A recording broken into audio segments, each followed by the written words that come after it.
These menus are a little rough. Yeah. When's the game coming out? 2 weeks. Ooh. Yeah, not the best UX design. Location Bowery. SCP containment breach. I can't believe it.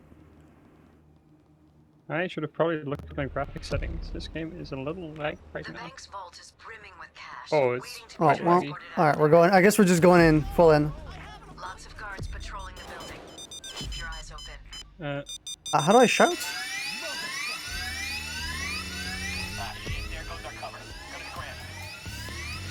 Oh, there's no big presets. Oops. I just accidentally threw a grenade. Yeah, same.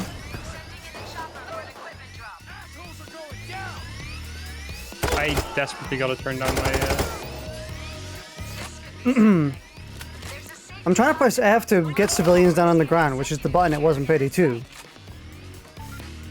Okay, F. Can.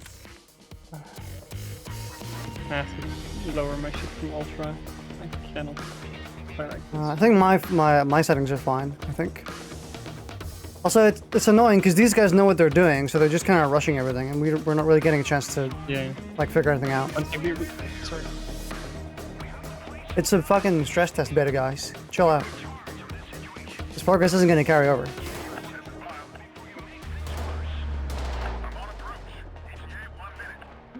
What is this? Armor bag? Refill armor. Okay, I don't really need that right now.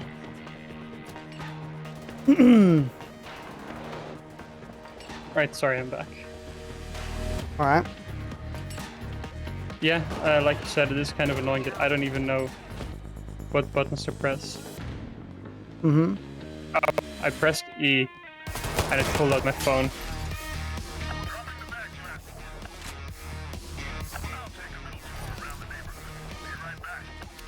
At least my randomly selected sensitivity isn't too bad. Yeah, mine isn't too bad either. It's a little slower than I would like, but... It's still a little high for me. Oh, it's definitely too high. And my graphic settings aren't completely right still because I'm still kind of lagging. Damn, these are just like multiple pistol shots to the head. We do also have the default weapons right now. On hard. This is probably like weapons made for easy. No, I don't think so. They said that they wanted the weapons to scale better.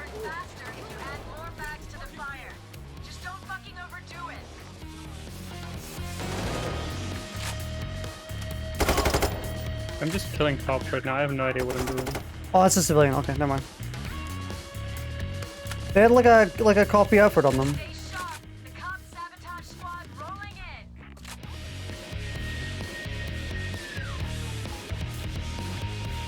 Oh, that's Shit, they're repelling. Oh, fuck. Oh, okay, so the thing, if you hold E, you can throw a little camera, and then you can tap E to look through it on your phone. Hmm. Yeah, the game one's mostly fine for me. Yeah, I mean...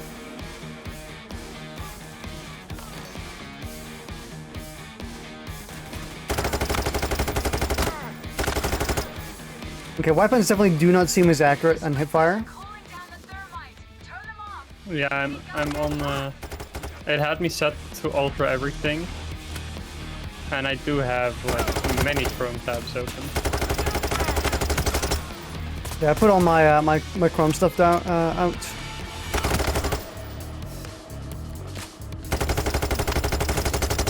And these guns are fucking loud. Oops. Yeah. Okay, so you can't survive that fall.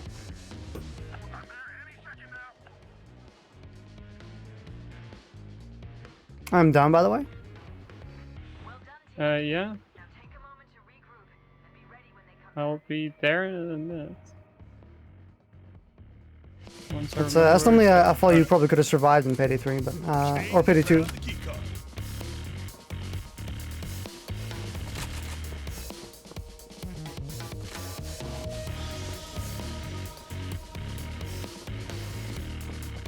Not a lot of cops. Yeah.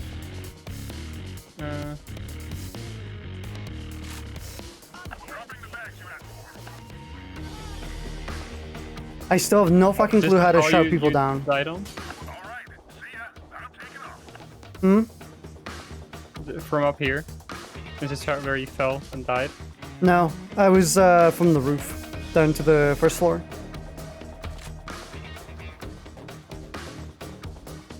More cops on the way. They're in 30 seconds.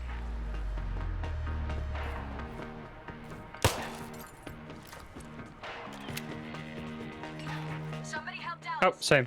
Yeah, that's what I mean. You can't survive that. I thought this led to a different floor. So this was confusing. Get your game face on. Yeah, I also do get what you mean with. It is kind of annoying how these other two people are kind of just doing everything. We're just here. Yeah. Like, we kind of just don't know what we're doing because they've already done like half the shit. So like.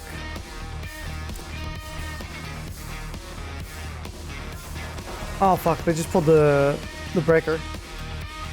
Not the breaker, but like the sprinklers. Oh, the grenades have a huge radius. Quick self damage, even though it's quite far away.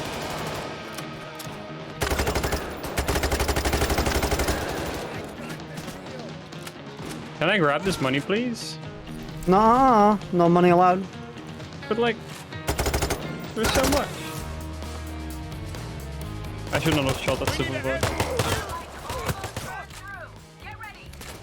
Cops are sending in the sabotage squad. Hostile rescue units are on site. Damn, these the ammo boxes from the police give you fucking nothing.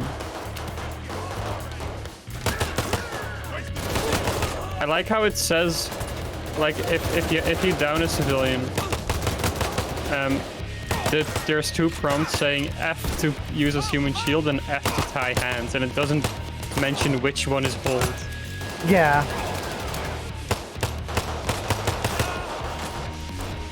Okay, yeah, I think ammo bag might not have been the worst because I am out of ammo right now. I picked Although up there is what also an office with I've legitimately picked up about 12 or something ammo boxes, and I've gained one magazine. Yeah. Oh, we're going into the bank, the vault. The money is rigged with fucking die packs that trigger when you open the door. So I'm going here and grabbing the ammo from in this office. Disarm the die packs before they go off. Move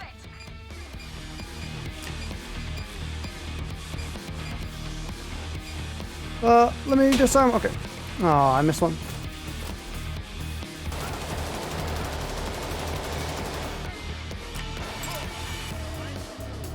The getaway van's gonna be there soon. Okay, so to throw bags, it's Q, not G, like it is in Payday. So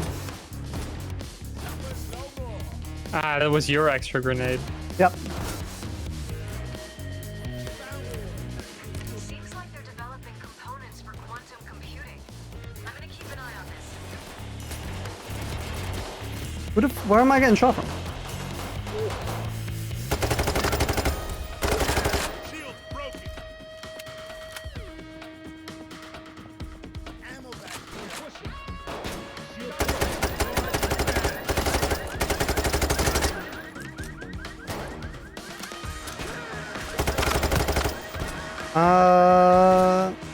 I'm just gonna put a mag bag down here. I put an ammo bag back where we put the things, so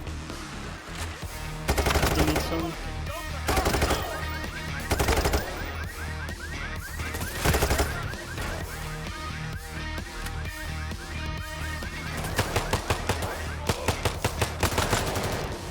There's your okay. Is that your ammo bag? Yeah. Yeah. Oops. He's not melee. Okay.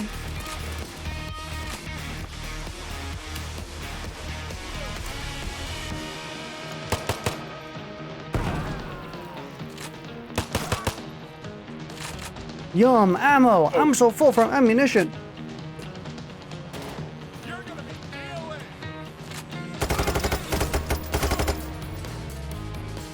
So what are we waiting for? Are we waiting for the police assault to calm down? Maybe? So we should not be taking the died money, I assume. Nicely done, Patrol. Probably not. Still around. Don't relax just yet. Oh, they're doing lockboxes. Oh. It's DBD? Yeah, no, I did notice that. Bollards. Find a way to get rid of them so the van can get Oh, okay, I went to the rendezvous area. And I couldn't put the bags in anything, so... Did kill a sniper, though. You have 30 seconds until the assault. Lock and load. And 30 seconds? That's all we got? There's some little stinky money here. Hey, Owen, how you doing? They're sending in dozers. They're done holding back. Uh-oh. Whoa! Stinky. Get ready for it. There's no reason I should be shooting these fellas. Probably. How do we lower the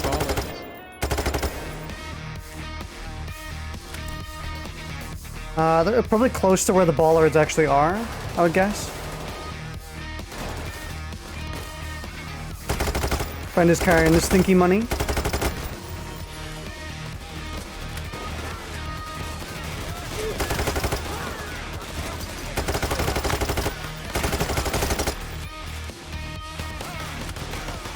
These guns do feel nice though. This is wait, is that a dozer? No, there's some other stinky little fella.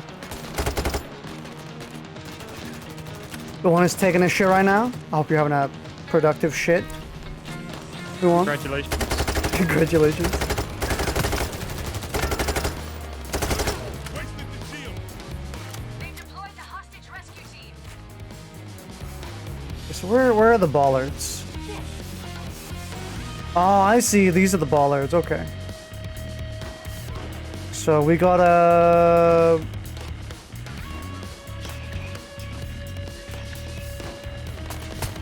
Oh, fuck. These are cops carrying our bags. Large specialists.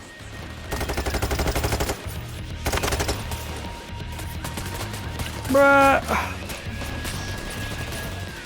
We taking a million shots? Anyway, to join without your permission?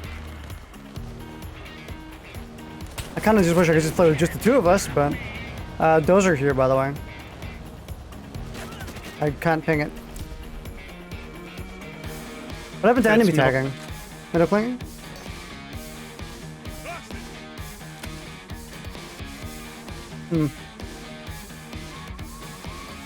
Oh, that's a lot of cops. Holy shit.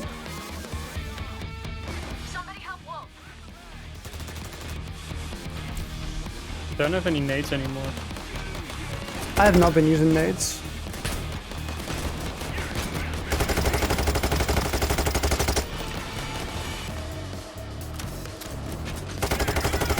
Bulldozer down.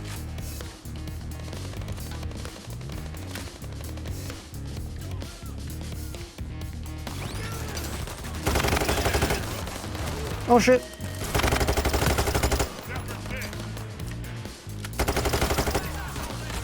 Why are they called zappers again now? Is it like, I think taser is copyrighted now?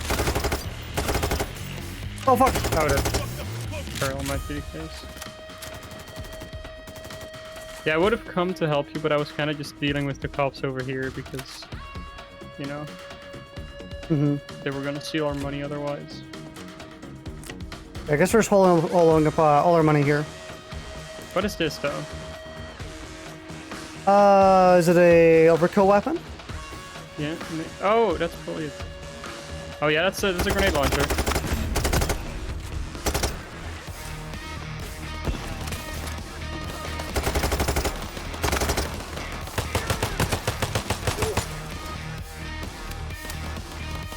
Yoink.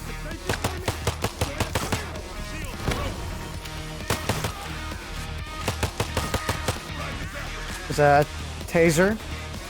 That kind of got a little bit of a less notable design.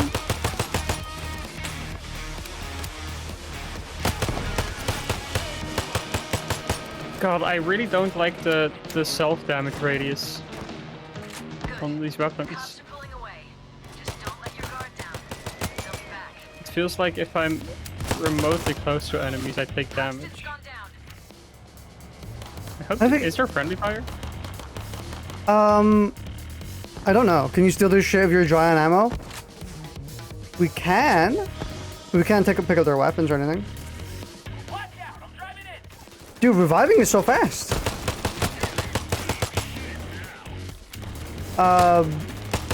Big fella. There we go. I pinged him. Yeah, I shot a bunch of grenades at him. I have no. You don't happen to have a health thing, right? Because look at my bar. No, I don't.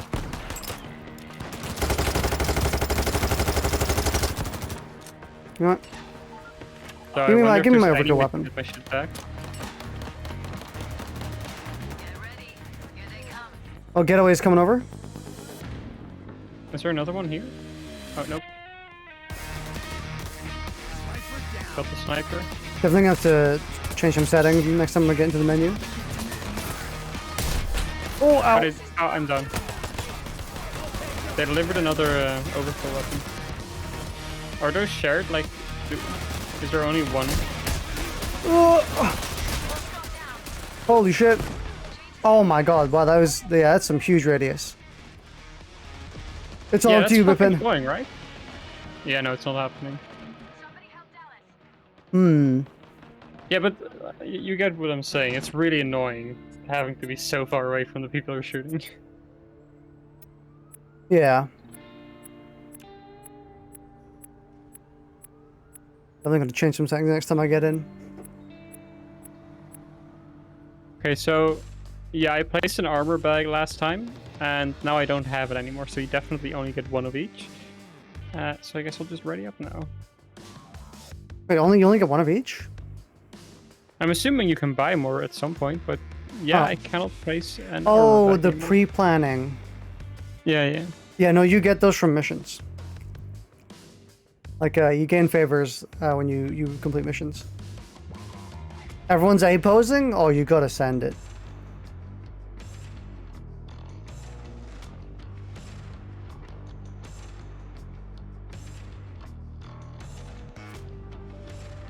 It's funny, I'm reading some posts right now from people who are constantly getting network errors for Payday 3 and they can't get into the game.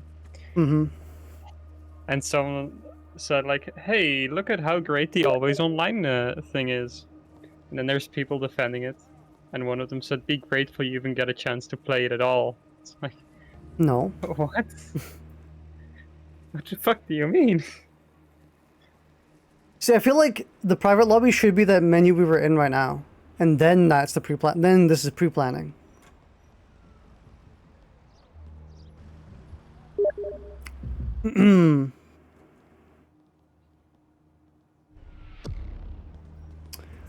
The bank is currently Let's go. holding a large amount of cash awaiting transport. Look at the stanky walk on this fella. Holy shit.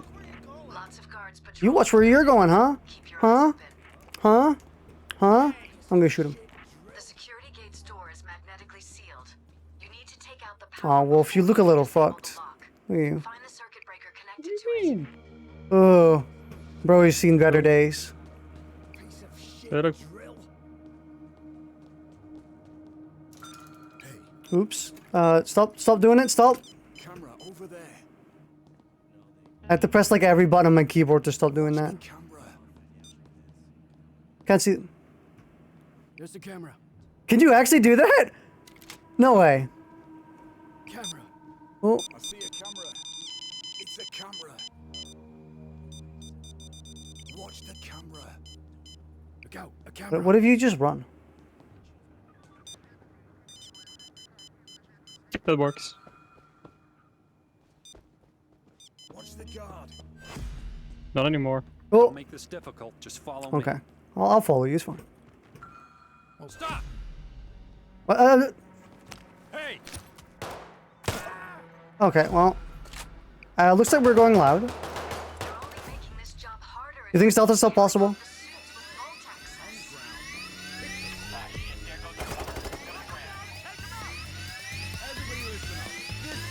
Oh Do we have no. unlimited zip lines now? Burn your way into the vault. I set my fuck. I set my thing to F to start binding civilians and to tag. There's a fucking Fortnite communication wheel bound to interact. So every time I want to tie civilians' hands, I see like the gritty menu. Oh, that's actually marked to tagging. So if you change your tag to something else. Yeah, but like I wanted it on F, like you could have in Payday 2. Then put interact with stuff on E. No.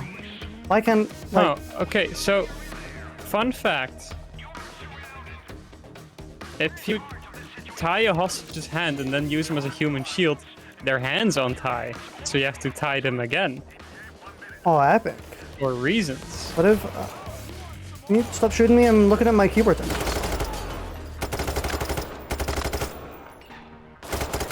I should be using my pistol for these guys.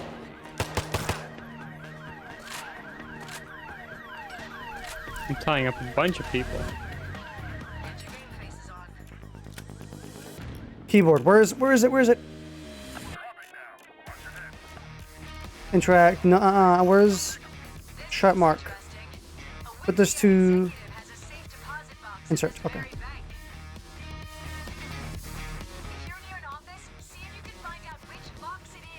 Find the executive's deposit box, click the thermite, let's go hook up the thermite. Oh, sniper! Got him.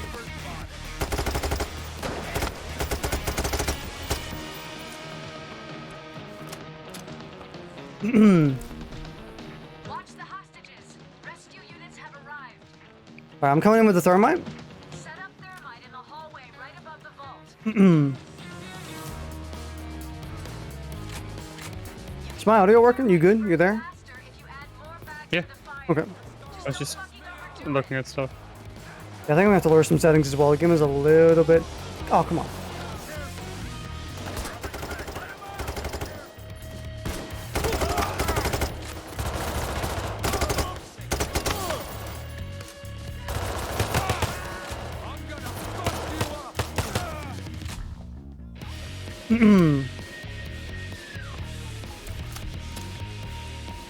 This definitely feels like Payday. Yeah. Oh, wait, I gotta ignite the thermite. Be it. The numbers line up. Now go find the right deposit box inside the vault. There we go.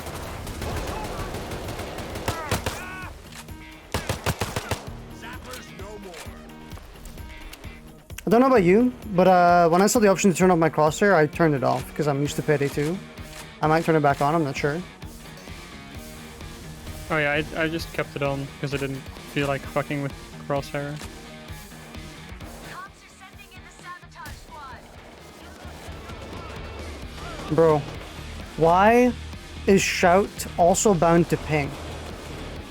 Because now I just ping everyone Yeah, I'm trying to shout.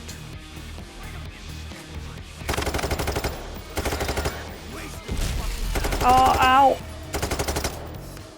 Dude, the worst part about that interaction is that I lost like a full mag from that. Oh yeah. Turn them off. We don't have time for slow cooking.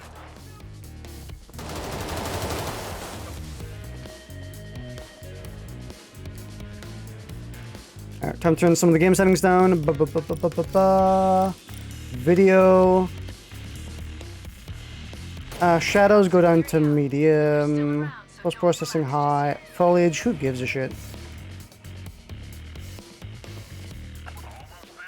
I figured since I grabbed the perks that will let me sometimes pick up throwables, or have a 10% chance to get a throwable from the ammo boxes, I might as well use my grenades more. My biggest problem is that it's also bound to melee, so half the time I'm trying to intimidate people, I'm just meleeing the air. I mean, that is one way to do it. And now I tried to melee the air and I accidentally marked something.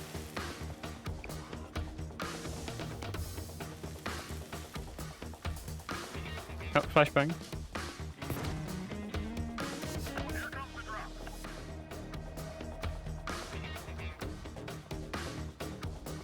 What is this drop? It's a more thermite.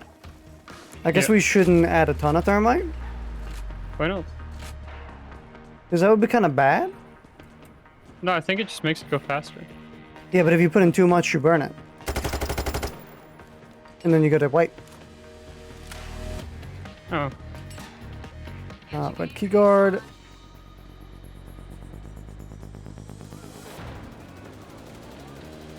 I just assumed more is better. I'm gonna place that back there. Ah! I think I'm gonna kill like 40. Yeah. My grenade bounced off of his shoulder and onto the ground floor. Oops.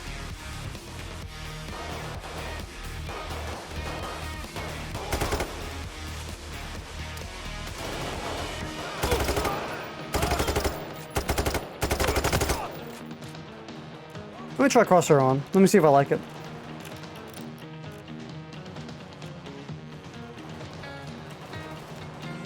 I'm just so used to playing Payday 2 without crosshair. Don't forget you can slide, by the way. True, but I'm not gonna be using that.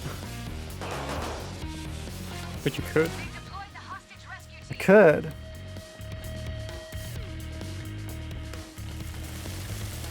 I could be using it. Stay sharp. The counter-sabotage squad rolling in.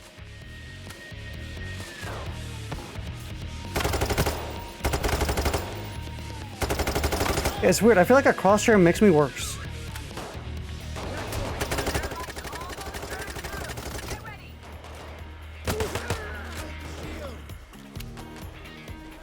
It's like whenever you put a Or laser just makes sight on. more of- Like, it's like when I play HD VR. I don't like putting on a laser sight because it makes me think more.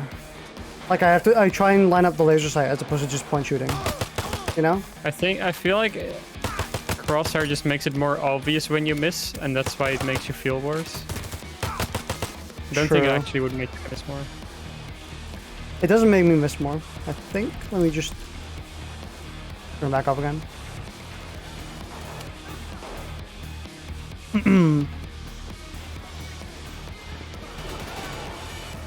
I think I love closing this door.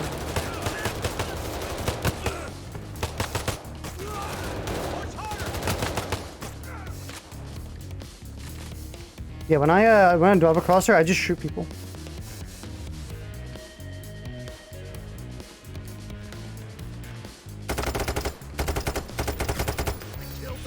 Oh, we can enter now. Oh, can we? Hold up.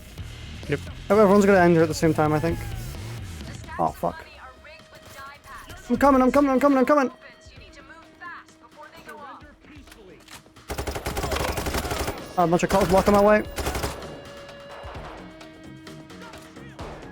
I'm here. Disarm the die packs before they go off. Move it. How? Yeah, don't forget those two. You know, it was just the interaction Aw. thing was bad. I couldn't properly interact with it.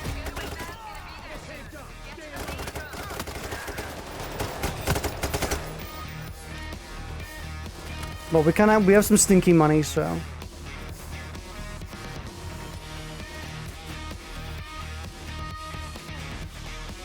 I'll get mind a little bit of stinky money.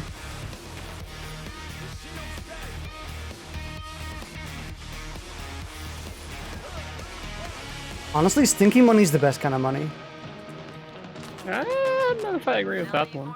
What do you? What's wrong with stinky money? Focused. I do wonder what the downside is going to be of taking stinky money. A way to get rid of them so they'll Probably none. Probably just like you get $10 for it. Oh my I was god, this thinking lock maybe- picking is so much better. Yeah, definitely. I'm wondering if it influences like a day two chase thing, where you get more cops on your ass if you took the die packs. They're coming in 30 seconds. Get ready. I love playing DBD. We got DBD at home. Watch out. They're bringing in dozers. I missed by like an inch. Payday, huh? Yep, playing Payday. Oh, Very nice. Looks like Wixie has made progress. There's no animation for Oh, Bipin, taking him out. your ban is, or your monthly ban is here.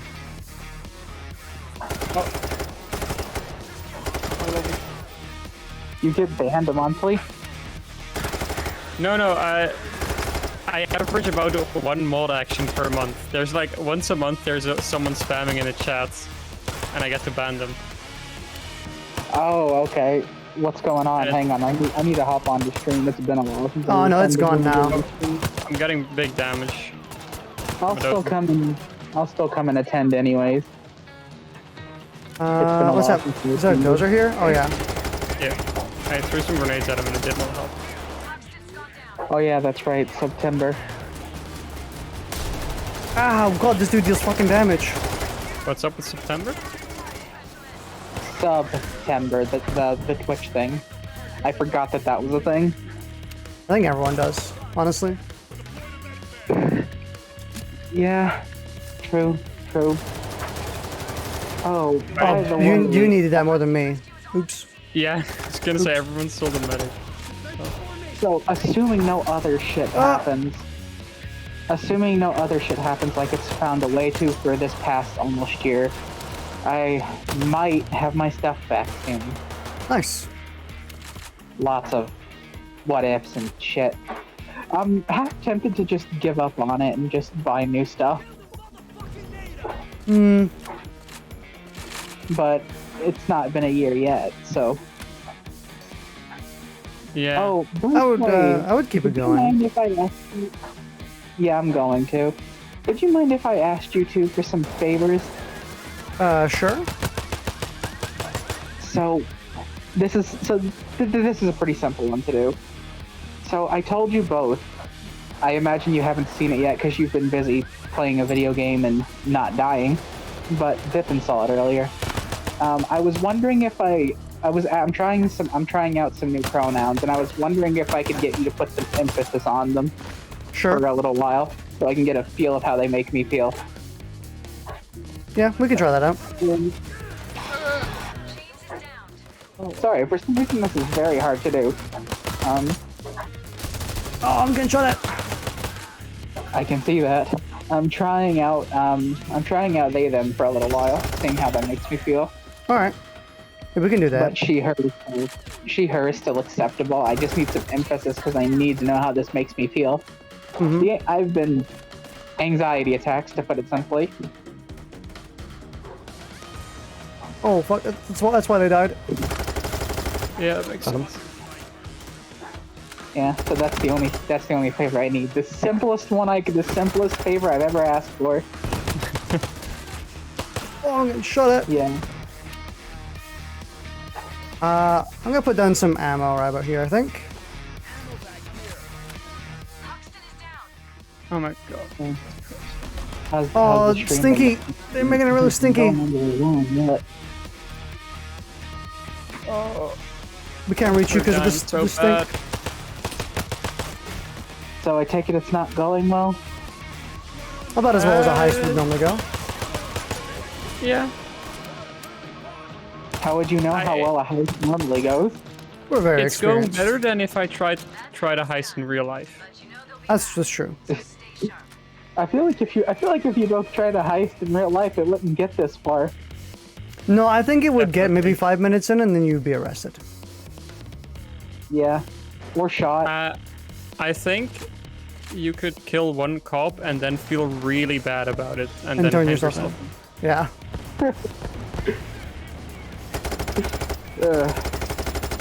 So you Okay, could kill someone. I'd feel terrible about taking people's money. We can't even go and target that dozer. They're just going into the subway. Away. They're in 30 seconds. It's kind of funny. I've attended kickboxing classes in the past, and anytime I'm like, oh, that sounds fun, I kind of want to do it again. I'm like, I also don't want to punch anyone, so it seems like a waste to like start boxing. I don't really want to kick people in the face. I used to do something like that. Can't remember what it was exactly, but I was like a red belt and something. Okay, I guess. I mean, I've been hunting before. Does that count? Are you hunting people? Yes. As well. Both. Someone was about to steal my kill, so I killed them and then killed the gazelle. I felt really bad about it. Not enough to turn myself in, but I felt bad about it. Oh, it's a dozer. That was a joke, by the way, obviously. I figured as much. I know, but some people might not think so, so I have to clarify. Oh my god, this weapon has no fucking ammo in it. I did assume that you wouldn't be admitting to murdering a person live on stream. That's what I mean- that's what they want you to think.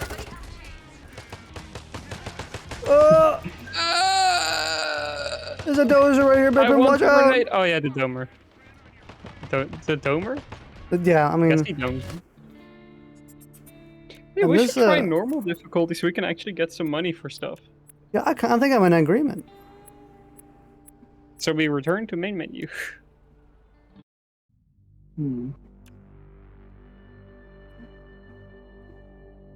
Yeah, I don't know. I'm bored, so I thought I'd do what I haven't done in fucking forever and just come in here.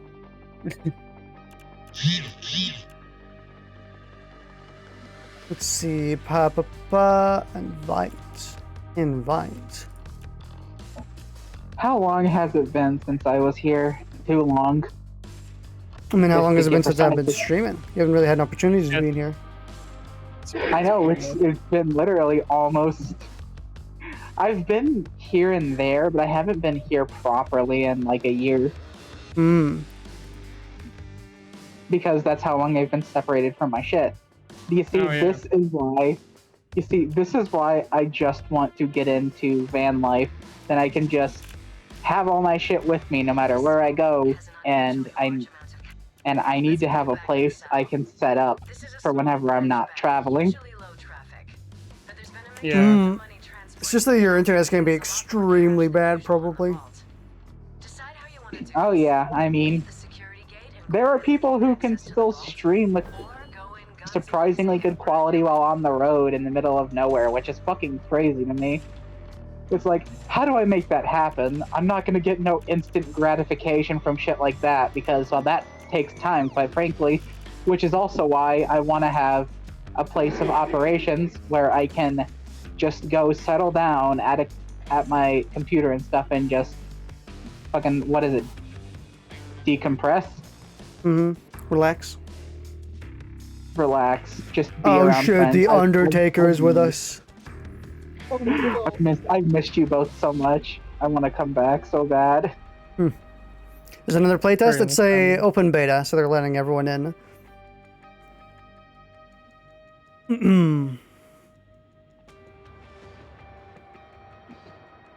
All of us with ammo bags. I miss the fighting game shenanigans too.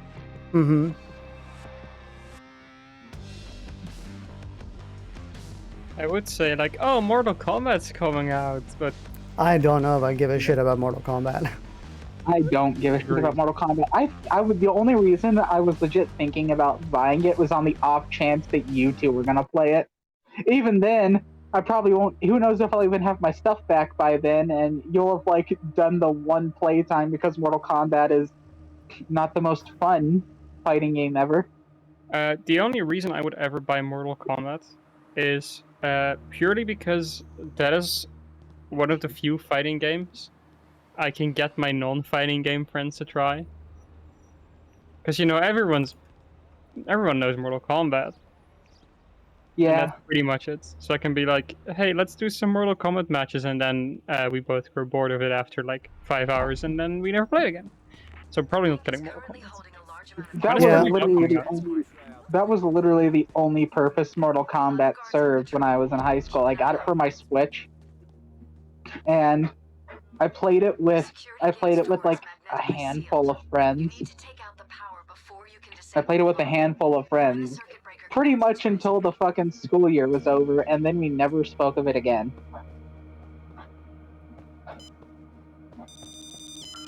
It saw me. I mean, that's fine. That means a guard is just gonna come over here. You should. Play Johnny Cage, one of the most obnoxious characters that exists. You could have just waited for the guard to. Okay, now they're gonna call it in. We need a search going.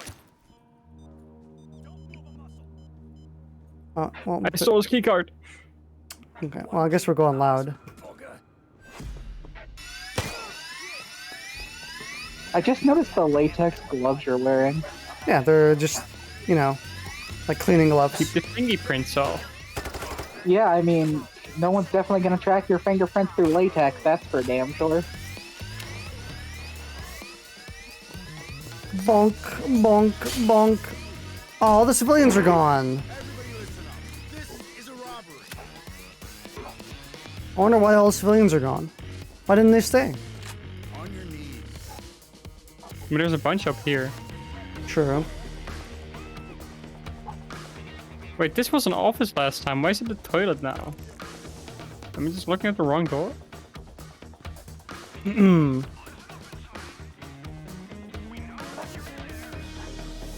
Alright, so we're gonna have to get the thermite. This is interesting. There's actually work that Alicia has a safe deposit box here. If you're near an office, see if you can find Bonk. Should I be shooting these cops early? Probably fine.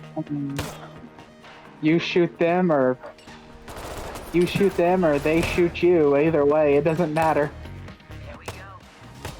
I think you Very can delay true. them if you wait.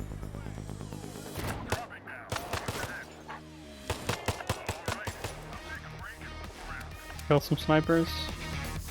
Thermite is on the roof. Dude, I got it. This makes the GTA heist look like chump change.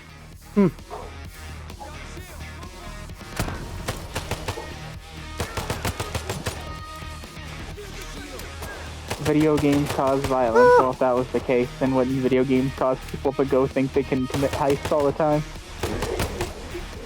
I have an old co-worker who thinks video games cause violence. It's very different. Oh, wait, hang on. You two want to hear a fun story? Sure. So when I was at work the other day, Thermite will burn faster if you add more. I was going through a...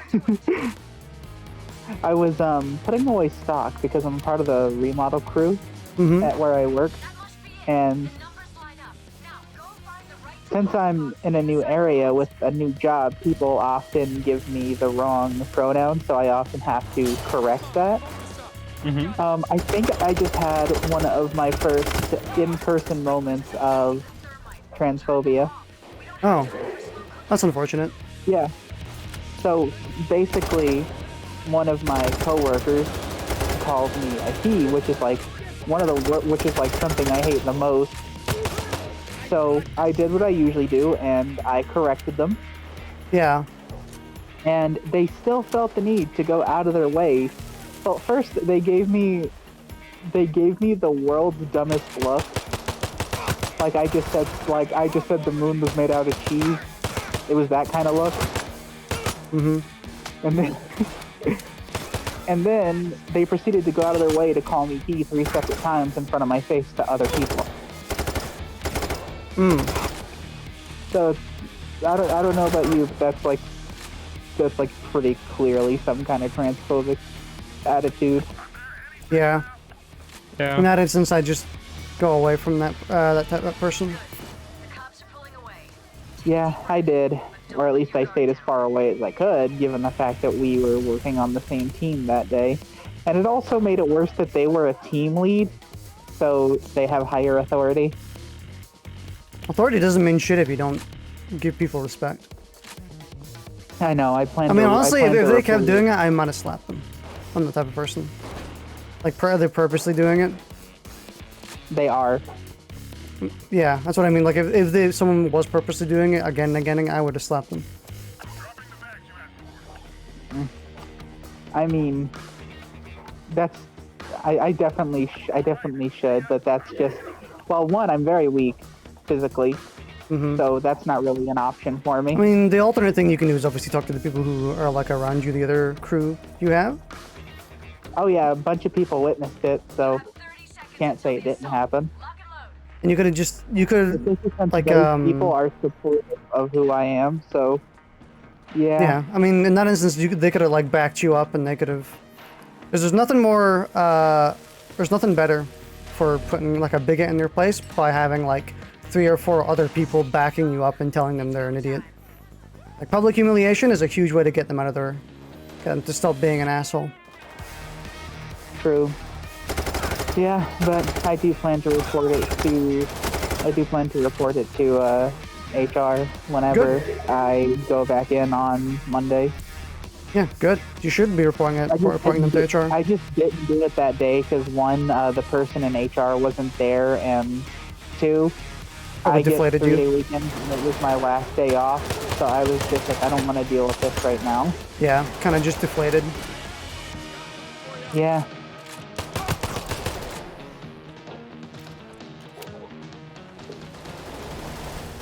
Real piece of shit, though, let me tell you. It's a shame that in this game we can't really see how our teammates are doing for ammo. Oh yeah, true.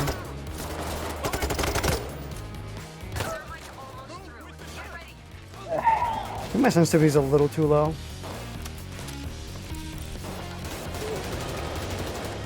Gameplay, my sensitivity, boom, boom, boom, boom. We'll see if that this is better.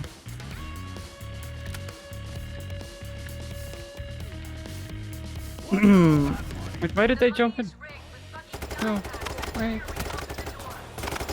Okay, we gotta go into the vault. Everything going on with you, too. Disarm the die packs and bag the money, quickly. Disarm die packs. We get them all? We got them all. I think so. Also, these dudes shoot through walls. It's really fucking annoying. Stop it. I think this is like supposed to be chain link. Oh, that's a nade. Oh yeah, the die pack.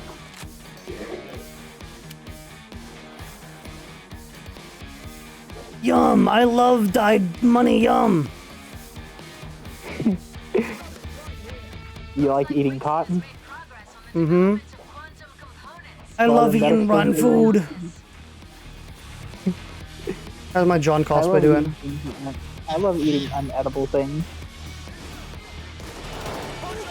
That's a lot of money. Sorry. I accidentally threw down my ammo bag when I didn't want to because I pressed the button, but you can't cancel it apparently. Oh, teammate just threw a nade. It's fine, we all do it. We all just accidentally throw nades sometimes. But they're still around, so don't relax just yet. Yeah. It's like when you think there's a bug on your arm and you just like slap it. Except Like it's you with feel something jingling on your belt, and you're like, oh, get it out. yeah, except it's, you pull out the pin like a live Then grenade. it turns out to just be hair. Yeah. You ever do that Huh? thing where a loose piece of hair somehow gets on one of your shirt sleeves, and then sometimes when the way you walk, it like bristles across your arm? Oh yeah. Very uncomfortable. When your headphone cord touches your arm and you don't expect it. So you freak out and start smacking. I always have my headphone cords touching me pretty much, so I never have that. One of them My- headphone cord touchers. My headphone cords are my headphone cord is short. You know what I wish they added to this game actually? I wish they added What? carrying multiple bags, but you can't use your weapons while you're doing it. Yes. Oh my god, I'm getting fucking loaded into. I wish in Left 4 Dead they had like one-handed melee weapons that you could have your pistol out, so you could have like a left hand swing and a right hand shoot. Oh, Bipin, I saw you booted up Starfield. Did you like what did you boot it up for? It was back when it came out. Yeah, you had Starfield open for like 5 minutes. Am I going crazy? No. I'm pretty Yeah, sure. that wasn't me. What? No, because I know for a fact, because Buck commented, oh no, Bipin's opening up Starfield. And I saw it, too. You booted up Starfield on Steam. I don't have the game. That's What? weird. So both me and Buck hallucinated you booting up Starfield? I saw it pop up. I saw it pop up on my thing too. I don't think you're crazy. No, that's a Steam issue then, because I did not buy Starfield. That is weird, because I remember Buck commenting on it, and then me seeing it as well. Oh no, I believe the Maybe pop-up exists, but I don't know why. Because I don't have the game. Steam just decided to tell a big fat lie. Oh, that's a cloak.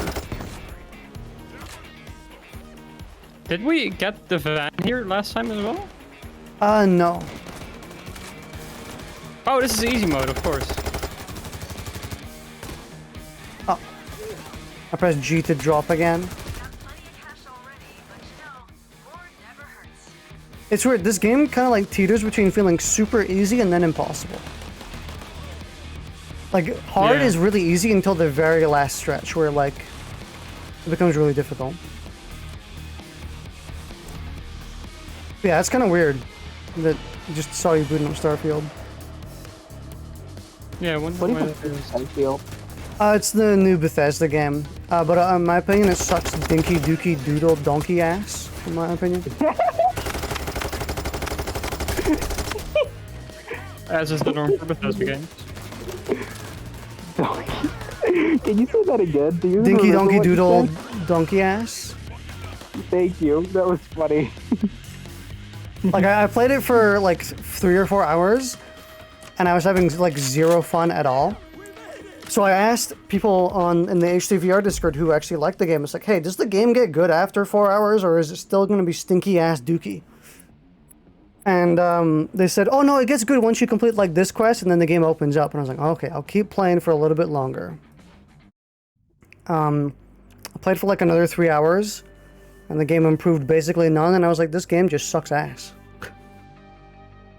This game just isn't good.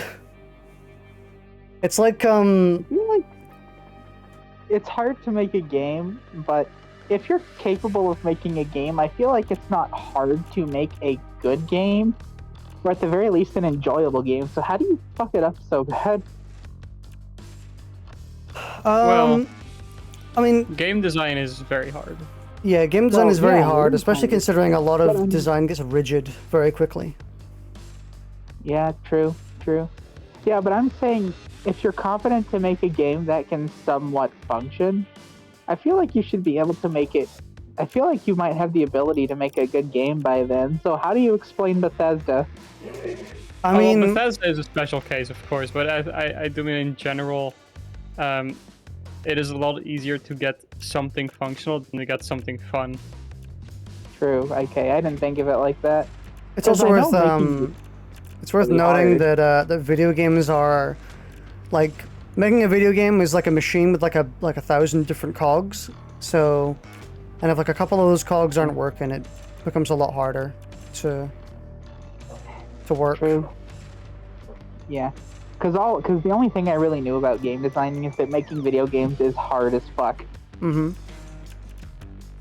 Which is why I had the mindset of, if you're confident enough to make a video game that can function, how does it still come out bad? I feel like a lot of stuff has to be neglected for that to happen. Let's get you back in the saddle. Um, Small branch bank, usually low traffic. I feel like it's kind of just. Transport schedule, meaning I guess let's do normal again. usual in the vault.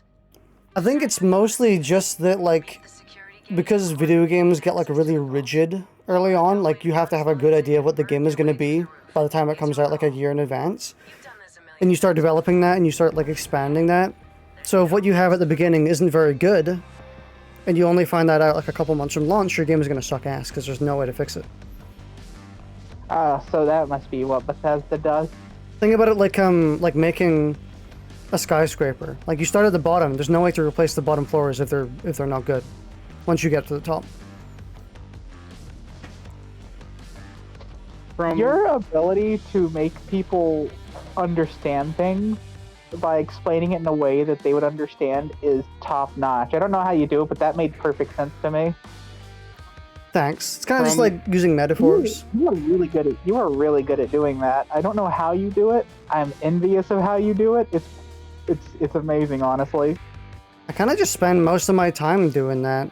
Like, or at least whenever I'm discussing, I repeat myself very often because usually the goal is to like condense it to a point where I can most clearly describe it to someone else. Yeah, I wish. Whenever I'm teaching people about a game I like to play, whether it be the classic Skullgirls or the classic Don't Starve Together, I often struggle to get my point across because it just turns into a jumbled, tangled mess. It basically looks like the underside of my computer desk, just cables everywhere. Yeah. And then I have to spend the next few minutes untangling it to get that point across. I do kind of wish that I liked Starfield because I do tend to like Bethesda-style RPGs, but I feel like Starfield is just like the most boring parts of Bethesda RPGs, but they take away the good parts, if you know what I mean. Because you know how Starfield works, Bipin, where it's like a bunch of small randomly generated planets that have events on them, as opposed to one big map. Like in Skyrim, you can just... Yeah, So if I condense it down, one of the really great parts about most Bethesda RPGs like Skyrim and Fallout is that you can pick a direction and run and you will find gameplay and content and conversations and like you can just do that from the beginning of the game. But you can't do that in Starfield because you have to choose where to go. Because the game is like 50% loading screens. Because you can't just walk on planets. In Breath of the Wild and Tears of the Kingdom, a lot of people always said that, and I know I experienced myself as well, of course, where you know you're going in a direction you have to go. Like, oh, you have a mission to go here. I'm gonna start walking, and then along the way you find all these little bits of, oh, hey, there is an interesting thing on the side of the road. Let me check that out, and that really does make for a very fun RPG experience because you suddenly find yourself on like the complete wrong side of the map. Yeah. Because you didn't even realize how much you got sidetracked. That's the best part about those type of RPGs is that Yeah. like getting distracted and doing a whole bunch of shit that you didn't intend to, you can't do that in Starfield because all of it's like you have to pre-decide where you're going. Which I love this. Oh. Oh. Sorry, I kind of just started speaking because I found something funny. Well, you can go. We're finished. Yeah, I find it funny to imagine that instead of being Payday 2, this is just you two streaming a real life heist, and while this is going on, we just start talking about shitty video games while you're just shooting police and taking hostages. Yeah. So the idea that this is all in our live stream format is still funny to me. Oh yeah, I was also gonna mention about how a game can end up bad. I feel like with what little experience I've had with coworkers and people I work with making video games, it seems like it's pretty easy for the games to sort of run away from you over the course of development. Where it starts out as one thing and then like you have a gameplay mechanic that you change because it doesn't quite work out, and then that happens a couple times, and then that's sort of slowly just Feature creep transforms into its own thing before you realize that it's sort of gone away from what it started as. Yeah, think of it like That's true. like your design. Think of it like this is actually the two discussions here are actually very, very similar. Because think about it like in those types of RPG games where you decide to go one direction and you get distracted and start going in different directions, and by the time you're finished, you're doing something completely different. That's what a lot of games end up like, where it's like, oh, this would be cool to add. Oh, we should add this too. Oh, that'd be so super cool. And by the time you're... I think that is the... by the time you get to like a point where the game should be in a solid state, you've kind of just got like a bunch of half-polished things that don't really work. Yeah. I think this is especially a big risk in indie games, more so than big games, because a AAA game will start out with like no video game at all, and it'll just start out with designs and ideas, and then you like spend a bunch of time choosing the actual design you're going with, and then you'll have everything documented out and whatever. But even then, over the course of the game, of the development, it's gonna be like, oh, you know, this specific mechanic didn't quite work the way we intended, or this isn't quite as fun as we thought, so we're gonna change this a little bit, and then that little change ends up having big consequences, like changes more than you expect, and then maybe you're like, you know, coding is a bitch. Yeah, it's like at that point, the smart thing to do would be to step back to the original designs and compare. What are you putting on them bombs? No, I'm trading them for resources. I'm saying, hey, you can go free, as long as the cops give us a medkit. It's very weird interaction. Yeah.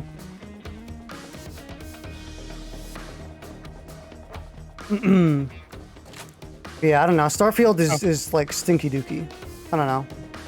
I can't really understand why other people are enjoying it so much, because it's kind of just like the worst of every Bethesda RPG, but with like pretty decent combat, I guess. Yeah. But it's so bargain bin. From what I've seen, people mentioned like, oh yeah, no, the game seemed bad at first, and then it really picked up. Like people were complaining that the ship combat is bad, and then I saw people saying like, oh, actually the ship combat becomes quite good when you really get into the customization of your ship. It's like, I don't know, if the base combat is bad, then I feel like, as someone who hasn't played or watched much of it, it sounds to me like it didn't really get better, just easier, probably. Like, oh, I'm stronger now, so now I can win. Now it's better. I think it's more like the options open up. Like the core is kind of boring and not very good, but there's more like depth to it eventually. And I wouldn't say depth, it's like horizontal depth, you know? More options to it. It's wider, it doesn't get like deeper. Yeah.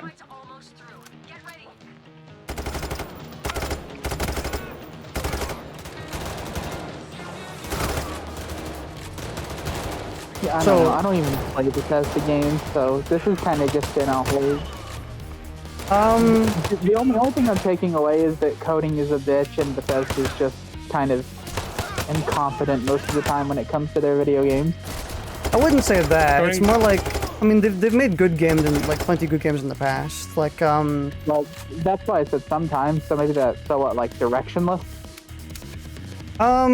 I don't really know the issue. I can't really communicate the issue with like Starfield, but their games are kind of just. Oh wait, the vault is done.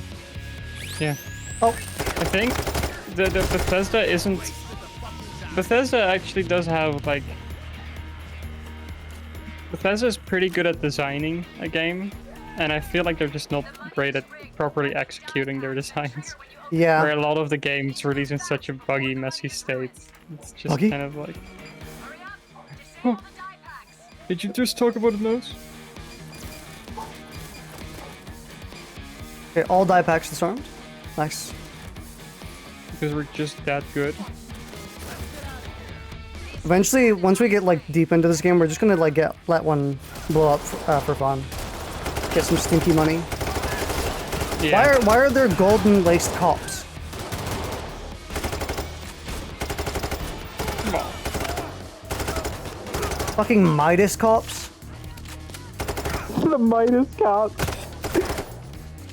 Their bullets got the Midas touch. Huh. Man, that would suck. Midas touch bullets? What do you mean? You can just feel yourself slowly turning into gold until it eventually gets to your brain. No, but if you have Midas touch bullets, you get all the advantage of being able to turn shit into gold without the disadvantage of having it be everything you touch. You can shoot like a big brick. But how do you load and them? now you have a massive chunk of gold. True. How do you load them? Yeah, how do you load them? They come preloaded, and people have to risk their lives to do it. Bollards. Lower them or the van won't. I mean, that depends on how the Midas touch works, right? Because if it doesn't like- transfer oh, wait, from hang on, object wait a to minute. object, it's easy. Yeah, wait a minute. Yeah, it would be like the bullet itself, not the capsule that the bullet's in. But no, but I'm Oh. also saying like if anything the bullet touches turns into gold, but the effect doesn't spread from there, you can just use tongs Bring it in the big or guns. pliers. This is a lot of Well, hyperbole. that's also the thing. It's like, does the Midas touch only become active after you fired it? Alright, people, here comes Now I would assume it's always active, but your pliers would just turn into gold and then that's it. Okay, well, I mean, then what if you I- shot? Then what if you shot a really big concrete block? Would the Midas touch effect spread through the whole block, or would it only spread a little ways? Well, I would assume it. Yeah, I mean, Oh my god, this dude deals damage. Oh! What? There's a second dozer? well, we've had first dozer. You Wait, ran wait. out there like you were bulletproof. What about second dozer? If Payday 2 is so good, what is Payday 2 2?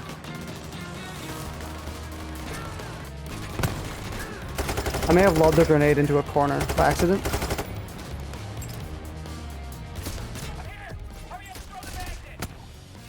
Damn, I'm Get gonna, those bags moving. I'm gonna down. They made 3 paydays. Yeah. I'm coming. Oof. Oh wow. Where's that? Right there. Killed him.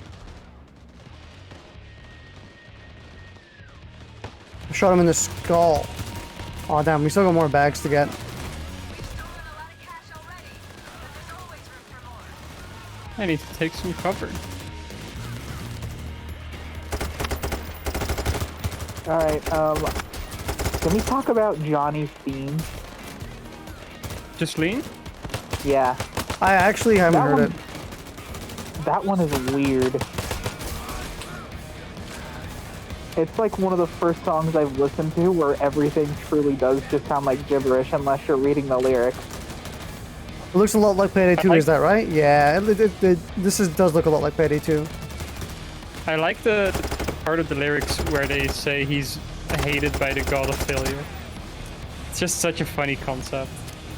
I think it's a really funny play on, rather than like, oh, this gambler is blessed by lady luck. It's just, no, the god of failure just really hates him. I wonder why. What do you have to do to be hated by a god of failure? You suck at failing, I guess. Mm-hmm. I think Oh, by the to way, get to that point, you would have to be the definition of fading upwards. You know, like anytime you fail, you get weirdly lucky, and it actually works out for you. Yeah. Can we also talk about the fact that May is in charge of Johnny's allowance? Can we talk about that? Yeah. Yeah, I mean, he is a gambler. Yeah. We can. I think we can leave that. But they have a special interaction where Johnny says, "If I win, you're going to double my allowance," and May says, "If I win, I'm going to invest your allowance." Yeah. I gotta lower my sensitivity on my my ADS. Oh yeah, it's one by default. I should probably do that as well.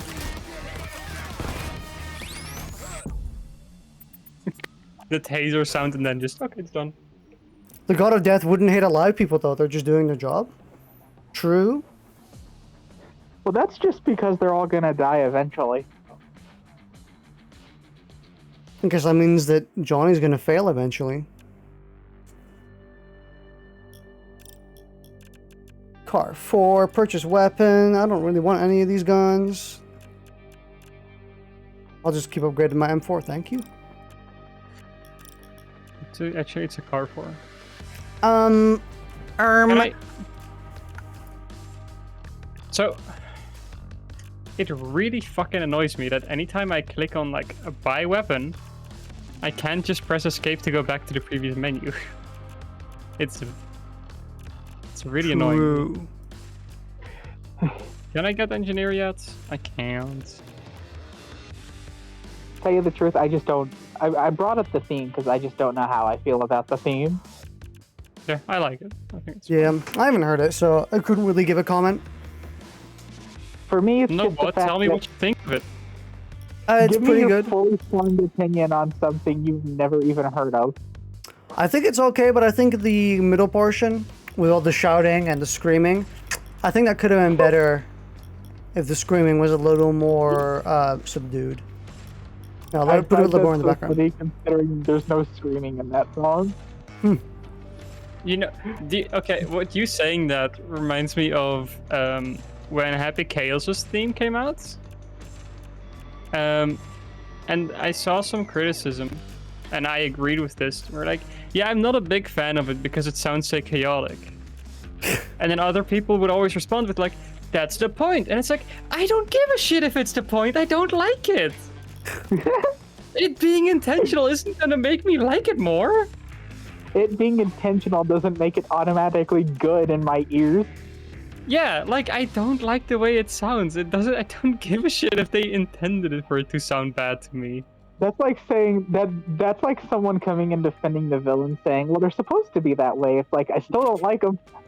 Yeah.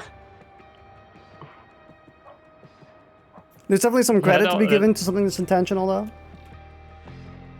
Yeah, sure, but if my criticism is I don't like this song because it's too chaotic for me, then This is a small it being intentional has zero impact on me liking the song. Or transport schedule. I feel like whenever some people say it's intentional, it kind of indirectly sounds like they're saying, well, your dislike for this is invalid because it's supposed to be this way.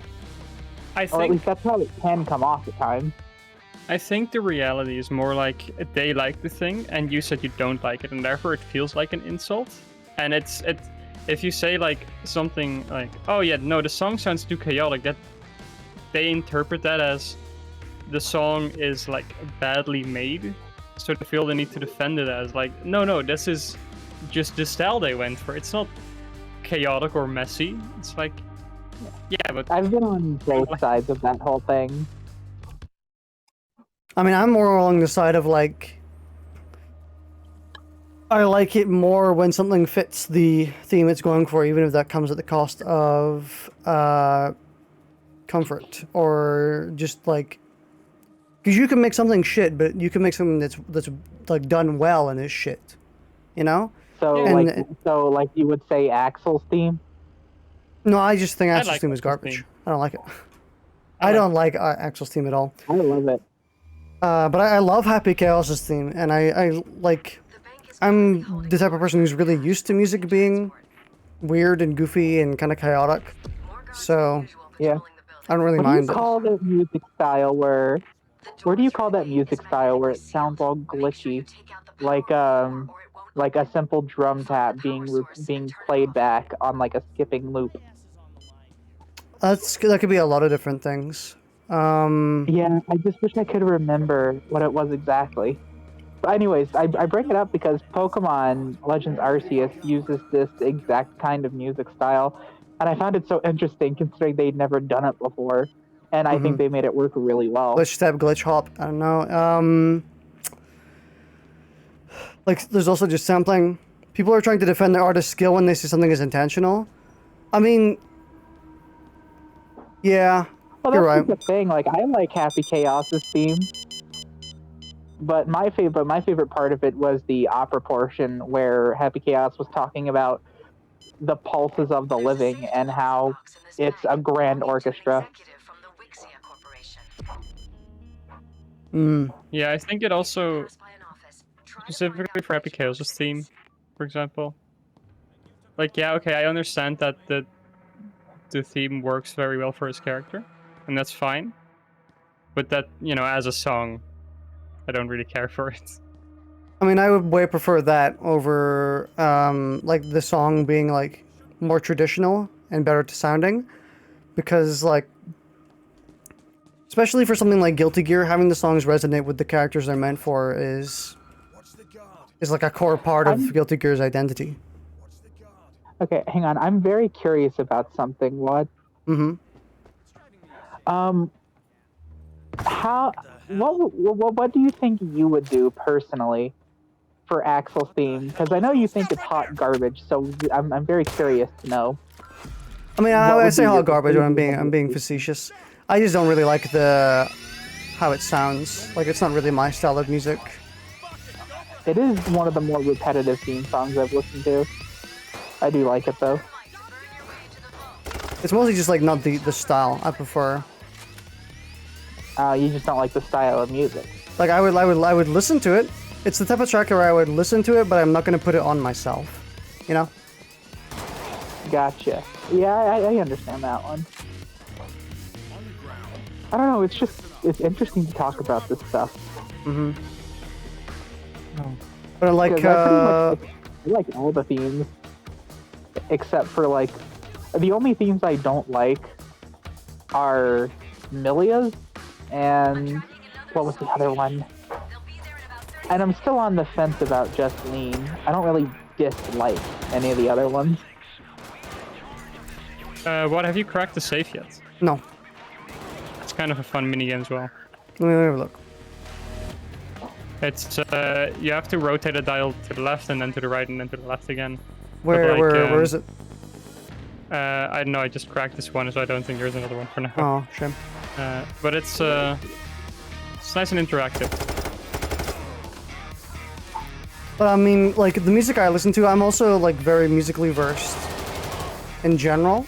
Like I used to listen to like really experimental, sometimes harsh, sometimes like very, people would argue, unlistenable tracks. Like one of my favorite tracks ever made is I Bite Through It by Onitrix Point Never, which is a track which is basically like a whole bunch of like, if you think Happy Chaos's track is chaotic, the track I'm referring to is like that times like 100, because it's just like a whole bunch of, not samples, but different parts that are cut in and out constantly. And it's the track that actually reshaped how I think about music, because it's a track that genuinely gets more interesting to listen to the more you listen to it, because it changes how you like, you know how you get used to something, the more you do it, it becomes a pattern. Mm-hmm. Yeah. And like it becomes more natural. That's the one track or the one song where that's happened to me, where I've listened to it, it sounded like hard to listen to, like not really commonly listenable. But then over time, the more I listen to it, the better it gets. And because I know what's coming up in the track, suddenly, after a certain point, the entire track flows together like a normal song.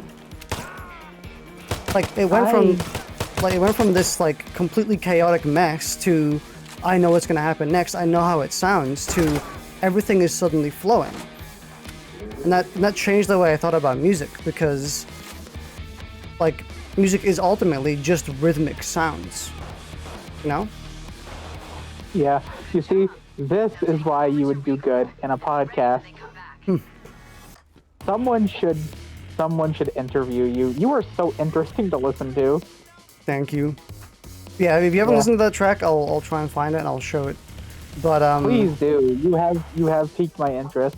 Yeah, it's a track that like when you listen to it, you're like, how does this like work? How am I supposed to listen to this? Like it goes in so many different directions. It's like almost jarring to listen to.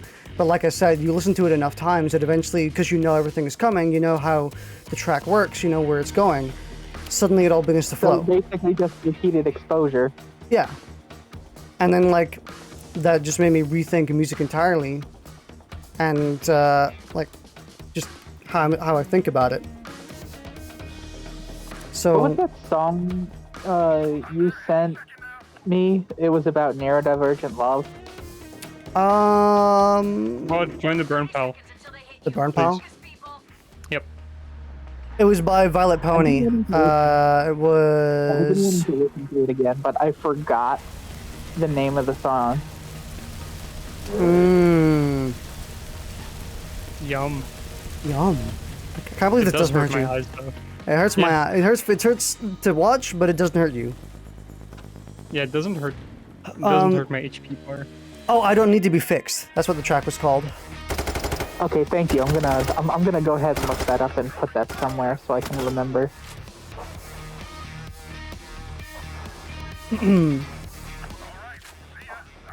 Yeah, so whenever tracks now like do a 180 flips or like they change up and they are like really chaotic, it doesn't bother me anymore. Primarily because I've listened to like a bunch of tracks that do that already, and I know for a fact that the more you listen to something that's chaotic, the less chaotic it sounds over time. It's like how Game sucks out. whatever. There was a one of the thermite bags was on a glass panel on the roof, pretty much entirely. The smallest corner of the bag wasn't on it, so I shot the glass and it just slid off onto the roof rather than falling through the glass. It hurts the player but not the character. True. How's the thermite doing? Could we add another one? I threw one down. And We can then add if another, you I pick think. that one up. I don't know. So much. Dude, there's so much you just like. You make yourself experiment a lot of things. Mm-hmm. I mean, and to be fair, that's like the only way to be. But it's, I don't know. Right now, I don't know how you. Hang on, let me think about what I'm trying to say. Don't put that one in Bipin. Okay. I just wanted to have it not be in that fucking room. I mean, honestly, I the don't more know, you, like, I think just limiting yourself to like what you're comfortable with in life is kind of a way to make like a pretty boring life. True. Like going outside your comfort Anyway. zone, listening to something, and even if it takes like a couple, like dozen listens, and yeah, eventually you become a fan. I'm talking specifically about music as general. Like if it's something you don't like, but you keep listening to it, then you know, kind of like rewiring your brain in a sense. Yeah. I do get where you're coming from, but for me, it's sort of a thing like I could try to get used to this style of music I don't like currently, or I could just listen to more songs I do like. True, but that's like The button's open. Okay, I thought about what I was trying to say. Finish what you got to say first. I'm gonna try to keep this in my head. oh no, you go first, just so you can keep it. Yeah, because I'm very forgetful.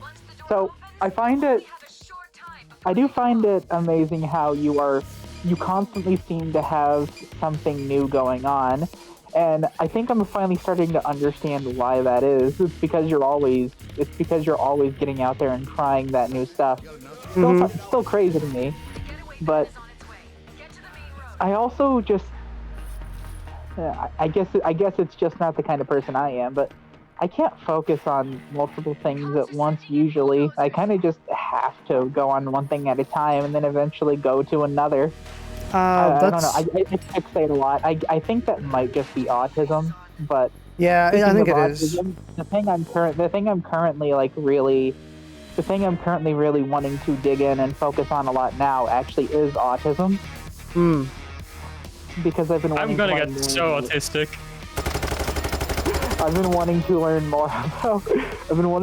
more about my autism specifically and why I do the things I do, because I've been so curious recently. Experimenting is hard to scroll through Bandcamp for only 2 hours and only 4 songs are listenable. Yeah, I mean, I feel like a lot of the time, like a lot of the stuff has to approach you, or you gotta ask someone else. I think Yeah, the not latter everything the latter is like probably the best that you can do is asking someone else, because they're gonna have a lot more answers than scrolling through Bandcamp is gonna have. True. So Yeah, it's just- and that's why I try and share a lot of my experiences and share like, hey, this shit is good. I like this stuff. If you've never heard of this, you should do this. Oh, this game is really good. This music is really good. This movie's great. Because then I like spreading it and kind of like, sharing experience. All right. Can I ask you a semi-personal question? Sure. Everyone suffers from anxiety. That's impossible to remove from yourself. Mm-hmm. Does it hit you hard often, or have you kind of gotten to a point to where you know how to deal with your anxiety when it comes along? Might not be the answer you're looking for, but I would say, like on a scale of 1 to 10, like on a scale of 1 to 10 in terms of anxiety, I'm probably close to a 1. I just don't like have it. You just don't experience it. Mm-hmm. Yeah. Maybe it's just that I know how to deal with it, like the most. Like I've got like a very high, like it so it never builds. But yeah, I don't really ever really experience anxiety. Oh, that I call you lucky. I'm still trying to figure out how to deal with mine when it gets into its really bad fits. Honestly, the most anxiety I experience like on a weekly basis is after I've just watched a horror game and I go downstairs when it's dark at night and I start having like weird thoughts that there's some like serial killer in my house. That's the most anxiety I experience. But that's just relatable at that point. Yeah. Yeah, I'm not gonna sit there and validate what you said because, well, anxiety is anxiety at the end of the day. Mm-hmm. I don't know. It's just lately I've been so curious with how people deal with their anxiety when it pops up because I'm still trying to find the courage just to be. I typically head to the like how when I'm playing fighting games, how I try and skip the frustration aspect and I search for answers first. I kind of just do that for the rest of my life in general, where like I immediately skip to like the solution or like how to fix a problem rather than like dwelling on the fact that there is a problem. So it kind of goes the same way for anxiety, where if I'm worried about something, I'm immediately thinking about like the solution and like any logical outcomes. Like if I'm worried, let's say like a delivery is not going to get delivered today, I think, oh, well, if it doesn't get delivered today, it comes tomorrow. It's fine. Like, I immediately think of, like, the answer that would help me. Is how I typically deal with it, like, stuff like that. I need therapy because I don't know how I don't know how to come to an answer when it comes to my identity because, I mean, I do always try and say, I am happy with who I am, but then anxiety comes in because, well, I just have really bad anxiety in general, and it latches onto it. I know it's not related, but it's so good at latching onto it that I can't get it off. Yeah. So I think the simple way to say this is I need therapy. I will say, one tip I can actually give for, like, you know how it, like... Please, I will take anything. Yeah, one tip I can give, and I usually give it to people who are having, like, personal issues, or they're struggling, or they're constantly thinking about stuff. Like, there was someone in the H2VR chat a few weeks to a month ago or something. Can't remember. Oh, God, there's a dozer. Yeah. There was someone in the H2VR chat who was kind of going through a identity crisis where, like, among a bunch of other things, another bunch of issues they had in their life, they were thinking like, hey, maybe I'm trans and I'm like faking it and like I'm not having a good time. Maybe I'm wrong. Maybe I don't really like. They're going through just a whole big identity crisis of like where they're unsure if their thoughts are real or not, or they're thinking genuinely. And the best advice I can give people who are just having thoughts like that, especially when it's late at night, is that never trust your brain when it's late in a day.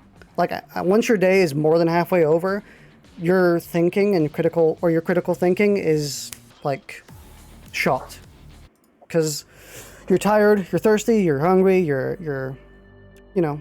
Even if you spent all day just laying in bed. Yeah.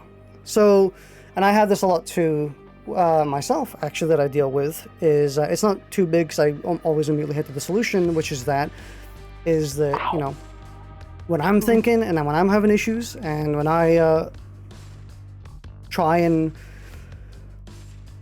like think about what I'm gonna, like, I guess a good example is like when it's late in the morning, because I stay up all night and I stay up till like 9 a.m. or whatever. just before I'm about to go to bed, like 2 or 3 hours before I go, I'm like, oh, I don't want to go swimming tomorrow. I'm like so tired. I can't be asked tomorrow. Like, swimming tomorrow, really? And I immediately think to myself, doesn't matter, because when I wake up, I'm going to be a different person. I'm going to think very differently the next day. So there's no point dwelling over thoughts that aren't going to matter. Because, you know, my critical thinking is shot for the night. I'm tired. And I guess another way of putting it is that you're always thinking about something in the future in how you would react to it in the moment, which is not how you're going to be. Like, I was thinking about going, like, how I would think about going swimming the night before and not the day it was happening. You know? Damn. The only thing this has done is called me out for how I'm not good at living in the now. Yeah, I just honestly, think that, I like, appreciate that. I tend to not worry about stuff that's going to be happening in the future. Particularly, like, after I go to sleep. Or at least the night before. I never really trust what you're thinking about a few hours away from sleeping. Never trust how you feel a few hours from sleeping, because it's probably not legitimate. It's probably because you're tired and kind of just in that state, like an inoptimal state. Yeah, what's up? Oh, thank you. You're a good night, everyone. See you later, Blitz. But yeah, that makes sense what you're talking about. So I just shouldn't trust myself right now. I don't know. I'm not taking it as literal as it probably sounds coming out of my mouth. But I'm trying to find that perfect balance between taking it literally and not so seriously. Yeah, there's a mix to be found, and I think it varies person per person as well. But yeah. Generally, I don't tend to trust how I think a few hours away from sleeping, because it's usually not accurate to how you feel, especially if it's on something you're going to be doing. Like if you're worried about going to work, or if you're worried about like a specific meeting, maybe you're doing something the next day. If you're like having bad thoughts about it, usually I try and not ignore them, but I just say, you know, whatever. I'm going to be more prepared for it when the time comes, because I'm not going to be tired. Yeah. It's not really... Yeah, it's more emphasis on the fact that you're just kind of shot for the day. You're you know, tired. Yeah, I wonder why shot automatically goes to having a fucking identity crisis. I don't know why the negativity bias just makes you attack yourself every chance you get. I try and I try and curb negativity bias as much as I can. I try and curb negativity bias as much as I can. Like if I'm starting to think negative about something, I just like push it away. I'm like, don't be like that, you know? Yeah. Especially if it's towards myself. I've been told constantly to not really ignore my thoughts, and I have a hard time finding that balance of not ignoring my thoughts, but listening to them as they come along in a way that's just observing instead of taking it personally. I think being aware of when you're not in the most solid mind can go a long way into making that line easier. So choose when to let them in? Kind of. It's But I think if you know that you're not in the right state of mind to be like thinking about things, then you automatically will like correctly ignore a lot of what you need to ignore. If you kind of get what I mean, like it just kind of comes on autopilot if you know that you're in a specific state. That's the thing. I get what you mean, but my troubles with it is execution. Yeah. Like how to do it when that time finally comes, because I hear what to do so many times. I hear the solution and it's so obviously in front of me, but when push comes to shove, how to properly do the thing I know I need to do is what's confusing me, because I don't know, the way my brain works has made it very difficult. I know you heard me the first time. Now come along. to visualize that myself. I need, if I'm going to get instructions, another I need step, clear pal. instructions, and I know that's also a bad thing because you typically want to be encouraged to do all sorts of different things, but when I do that, I get overwhelmed. Yeah. I don't know. I kind of just it's Kinda a like- complicated thing. I also think like learning to pace and structure yourself and your thoughts is better. I don't mean like the typical way of like collecting. I don't mean collecting your thoughts. I mean just kind come of. over here, better. Oh, I'll come over. Yeah, I don't really mean I mean, collecting your anything thoughts. like typical. There's the save minigame. Let me try it. Oh god. What the fuck? Yeah, it takes a second to get used to it. You'll get there. You only have one correct direction, and it flips every time you hit one properly.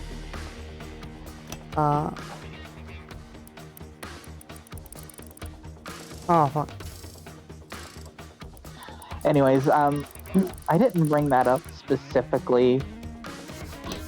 I didn't bring all this up to be like fucking philosophical or anything. It's just that with all the time I've had to be away from my friends and my computer, it's kind of left me nowhere to go but to myself.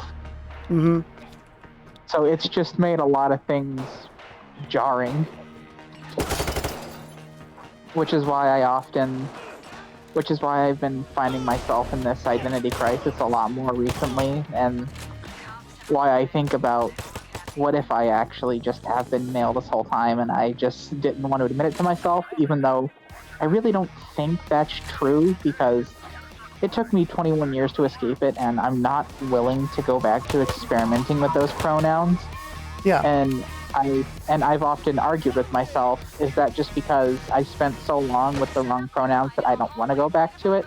Or am I too scared to experiment with those pronouns again because my identity is so paper thin that I'm scared I'll just fall back into it?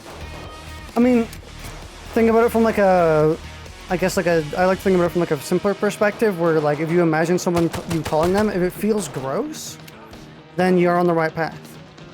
Then like then you know. Because You know more than you're I giving did yourself feel- credit. Yeah, I did feel very disrespected when I was called P 3 times in a row. Yeah, then you're on the right path. Okay, yeah, and This while the simplest solution sometimes is the best, it's also a thing of I need to learn to control my mind, because then it turns into like, what if this reaction is just to keep fooling myself? Like, classic overthinking move. Like, I'm aware of what I'm doing, and I don't know how to make it stop, because I'm so used to just letting my brain run wild, or at least I was told that I was always wrong growing up, so it turns into a self-doubt game. Mm-hmm. Yeah, I think in that instance, doing kind of what I was mentioning earlier, where you just gotta realize when to like kind of shut your brain off and ignore thoughts, and just like kind of just call thoughts out and be like, that's not right, it's not good, doesn't really matter, whatever, and then just kind of roll with it. Yeah. Anyways, thank you for talking with me about this. Sorry to turn you into my fucking personal therapist. No, that's fine. also Yeah. specifically for trans issues, I think people feel like they need a reason sometimes. Mm-hmm. And you Like, don't. you might be faking it because you don't have a reason to be trans or something, which you don't. If it feels better, I then don't need a reason. The only real reason I need is like that's just what feels right. Yeah. yeah, exactly. Like, That's what you should it go with. doesn't really It does. matter if Yeah, It and it does like- feel right. So whenever that one reason I have is attacked, my whole world falls apart. Don't let your guard down. Yeah. It's like it feels right, but what if it's not right? Yeah. As long as if it feels right, if it's what you want to do, then just do it. No, you don't really Yeah. need to be worried about like being justified or justifying it to yourself. If it just feels right, you should just go for it. Yeah, I would always see those jokes on the trans subreddit where it was like day 1195 on estrogen and still questioning. yeah. So it's like I know this is not a unique problem, and I Oops. know it's a pretty common problem and one that's always around. It's just when it happens to you, it feels so much more personal. Mm-hmm. I don't know. I'm very much still a work in progress, and that's fine. Yeah. I just wish I knew how. I just wish I could completely understand these things that you're talking about, even though they make perfect sense to me. Applying them to myself just seems to be impossible at the moment. Yeah. Oh, I definitely get what you mean. If anyone understands, I definitely know it's you, Bipin. Oh fuck, they're turning off the... Yeah. Oh well. It's pretty much like a thing of self-love. Like, I don't necessarily hate myself. And I do think at times I can love myself, but it turns into a thing of, wow, I still feel like I'm very incompetent at times. It's kind of like whenever I sometimes make the mistake of comparing myself to Wad, because that happens all too often. I think also just understanding that like everyone is shit at life. No one is really that good at life. Is just kind of makes it a little bit easier. Like everyone kind of makes mistakes. Everyone thinks poorly at times. Yeah. Yeah, I think the reason I look so highly to you is because, compared to me at least, you seem like you're further along in your journey to self-improvement than I am, and that's kind of where that inadequacy comes from. It's a real problem. I need to shake it. I'm trying to figure out how. And sometimes I have the problem of I worry that because I'm talking about my own problems so much on your stream, which is something that's supposed to be a fun time, it makes you feel like a nuisance at times. But I can't really think of many times when I have the opportunity to talk to you anymore other than right now. Yeah, no, that's fine. I mean, it's like discussing personal issues is like not bad. Not like it's interesting if people are comfortable.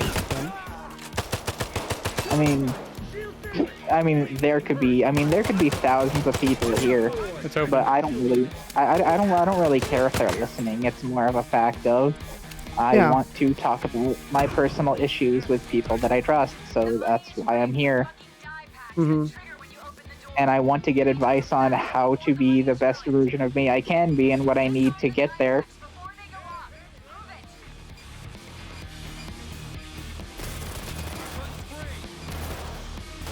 No stinky money. That's the simplest way I know how to put it. Yeah. The escape van is on its way. Head to the main road.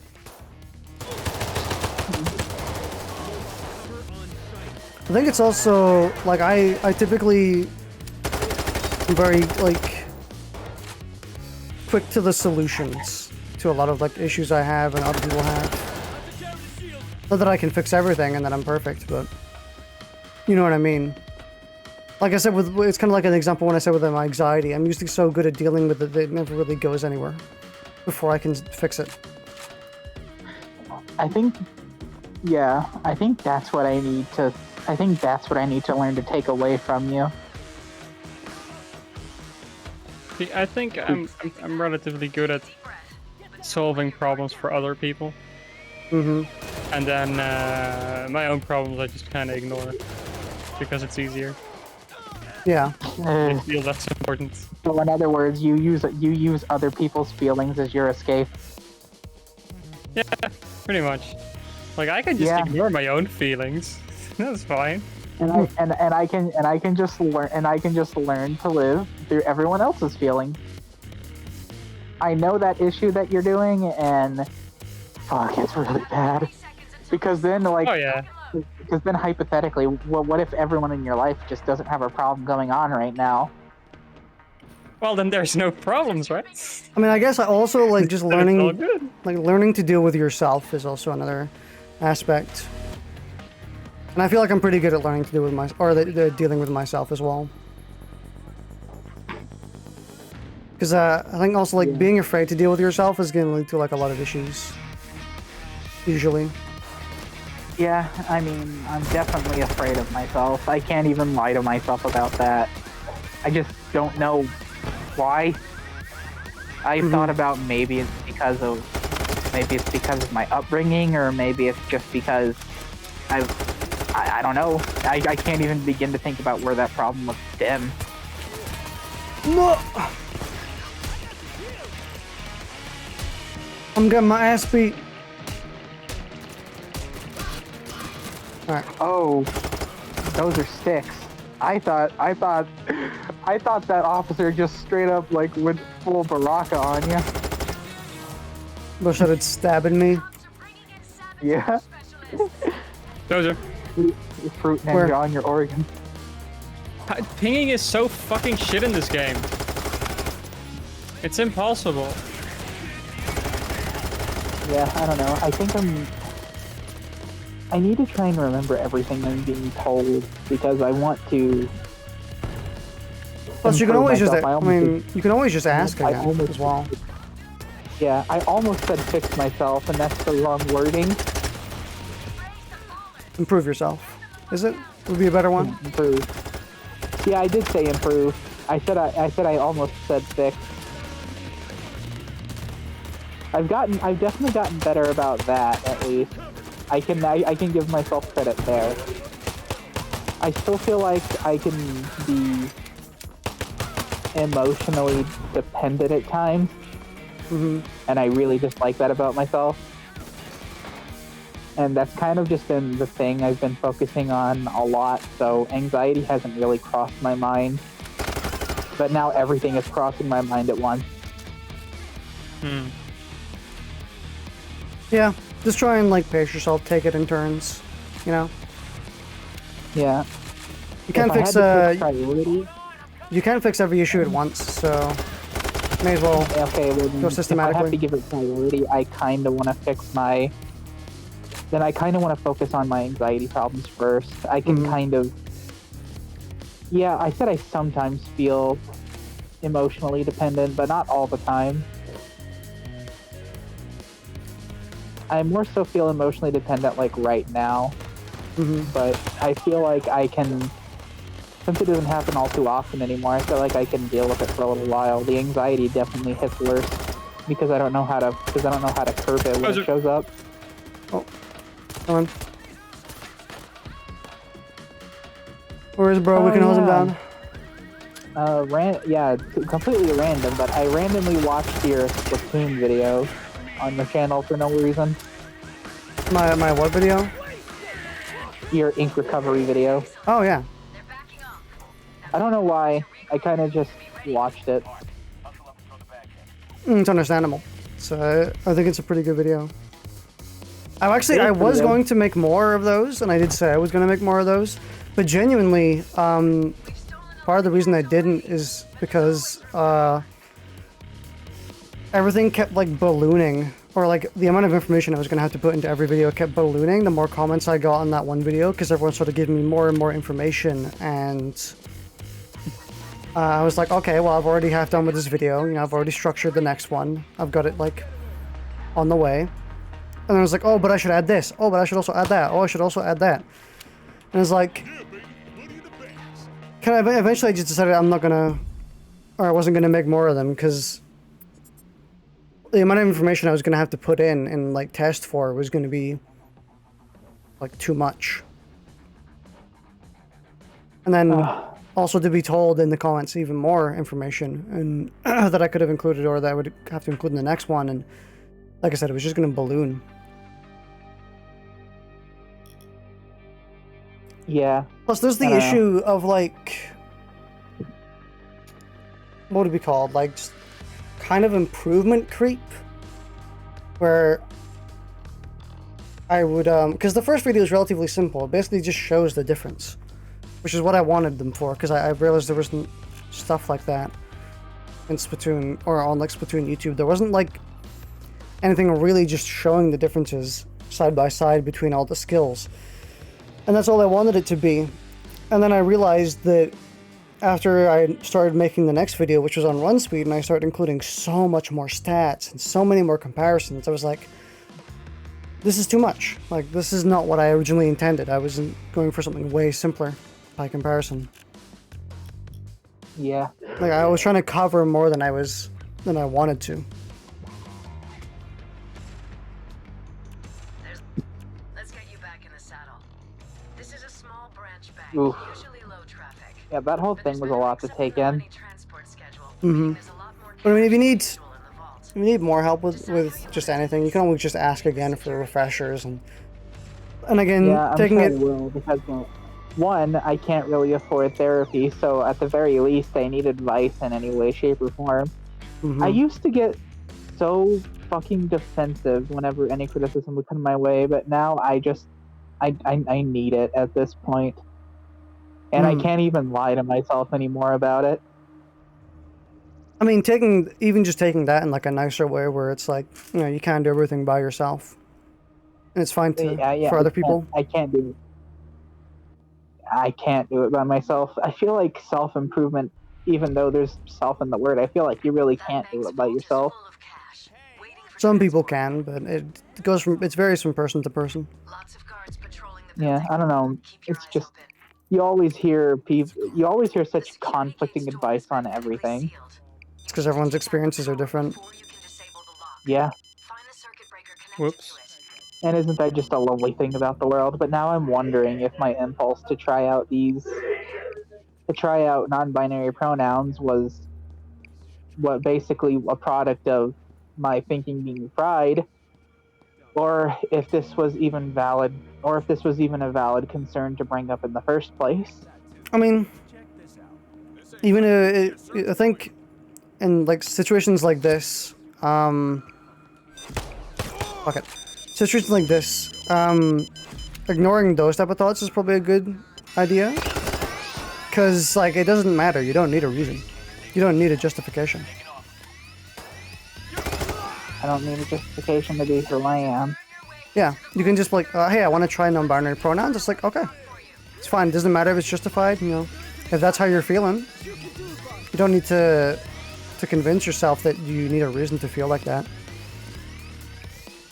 Okay, well then, I think I'll keep going with it for a little while.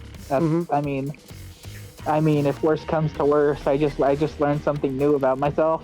If worse comes to worse, you just say, hey, I would prefer going back to she, her, and that's it. Simple as. It doesn't need to be more complicated. Yeah, well, that's the thing. I didn't get rid of she, her. It's living side by side with those pronouns. I just wanted people to put more emphasis on it for a few days or a month just to see how I fare with it.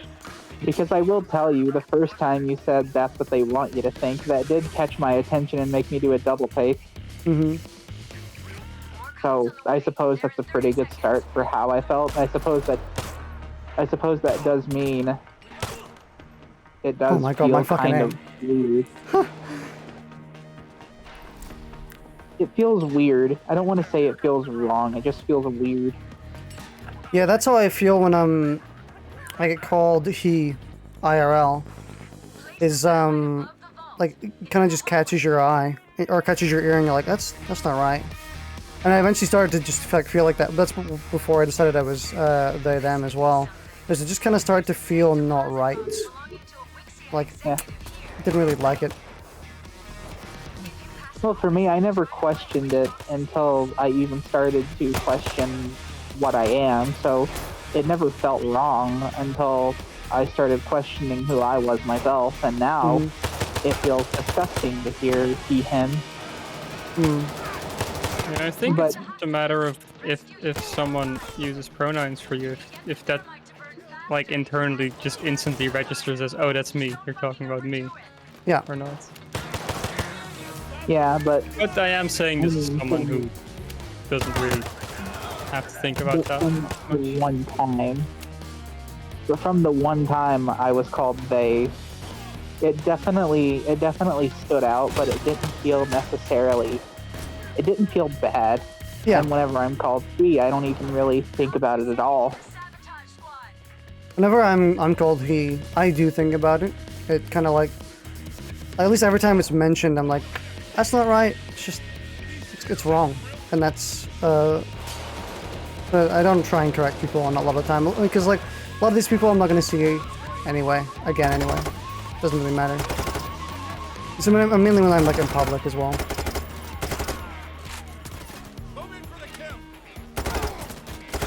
Yeah.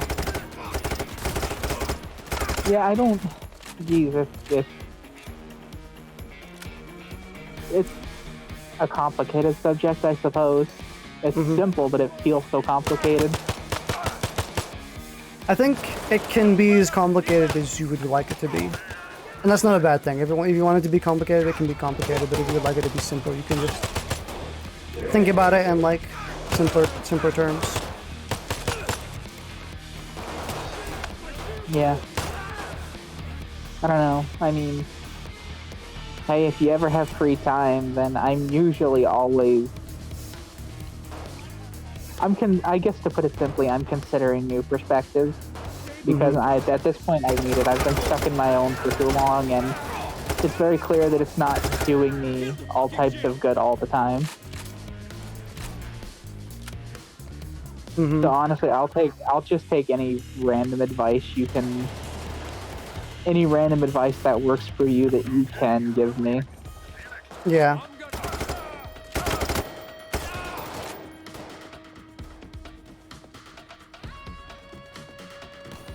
Thermite. Yeah, the only advice I can really give is to not handle your issues like I handle mine. So. I don't. Oh, believe me, I don't escape using other people's feelings.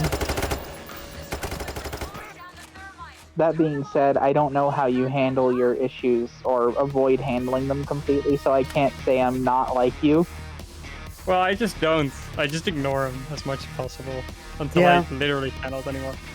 Which, yeah, you know, I typically wouldn't do that. Yeah. I would say more to like, you know, deal with them at the time. But try not to stress too much about dealing with them is what I would say. Like, don't make it a big deal. I can tell you the stress only gets worse if you stall. Yeah, I know. Try to deal with them in the moment, and if you can't, just kick them out for a little while. Yeah. I would say like a lot of the barriers between like you and solving a personal issue, you can like typically people put on themselves. I'm not saying that every problem is like that.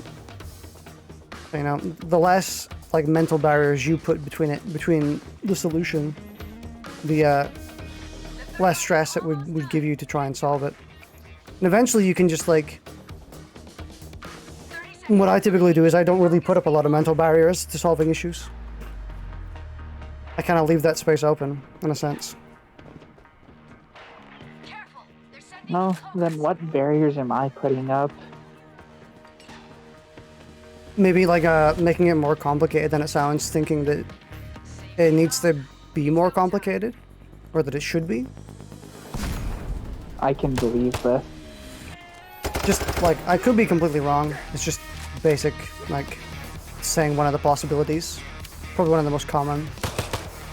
Yeah, I'm trying not to take your word as fact, but at the same time, it doesn't. But at the same time, when you say it, it doesn't sound wrong, and I can't think of a way to tell you that you're wrong. I mean, So doesn't necessarily need to be wrong, but it's not wrong, but it's not necessarily right either. It's kind of just could be in between. Plus, it's like we're talking about stuff that may work for other people and may not work for you. You know, everyone is different in how something affects them. Yeah, I mean, I'm getting tased from the ground. I would imagine it definitely matters, but for me, I'm very emotionally driven instead of very factually driven. Mm-hmm. So that does make it a whole lot more complicated. I mean, I've been told basically my whole life that I'm just super logical driven person. Yeah, I definitely get that vibe from you. You're very logically driven, but you seem to know, like what to say and what not to say to someone who's in a state of mind. Not to say you've always been like that. You used to. I mean, like whenever we were first figuring each other out as friends, you would often say stuff that would make me feel inferior. You would say stuff that would piss me off. But you've gotten so much better about it. Yeah, because it's just like something you learn over time. The taser was sent from hell to deal with you? Yeah, they did not want me here anymore. Where's the fucking bollards? Lower them or the van won't be able to get in. Oh, smoker. Okay, never mind. Yeah, it's kind of just like about figuring out how to say stuff to people. And like... Yeah. You seem to have like the perfect mix most of the time.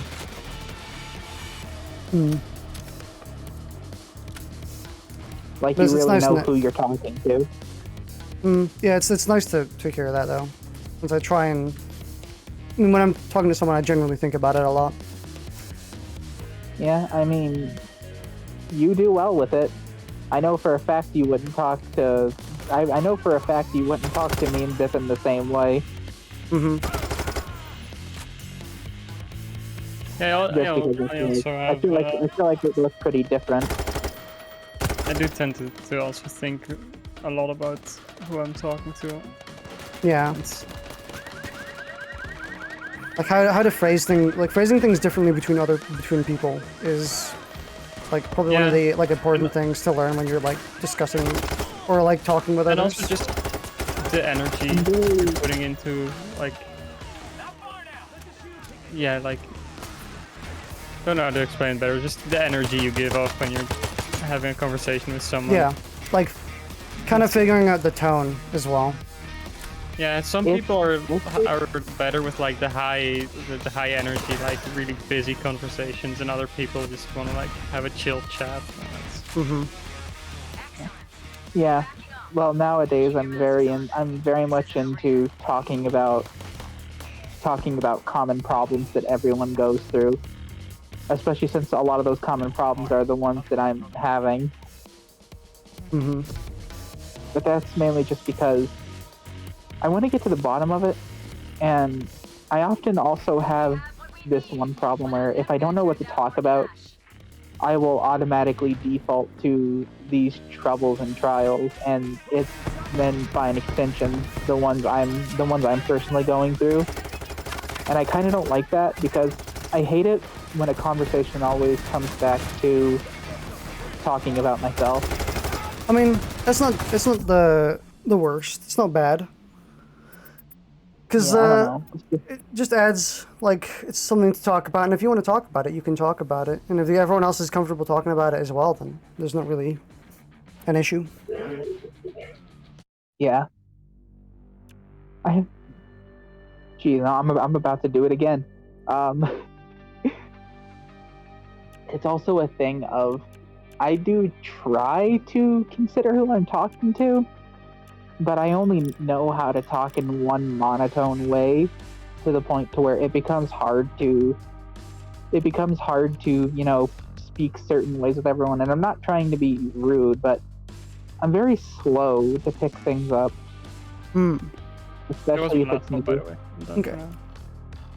Like pretty much whenever I play Monster Hunter or any sort of strategy game with the Wad on or not on my team, it's just like I don't know why I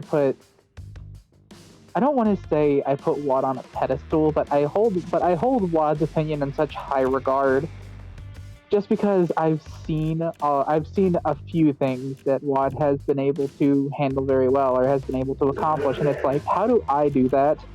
So it ends up turning into that when it shouldn't.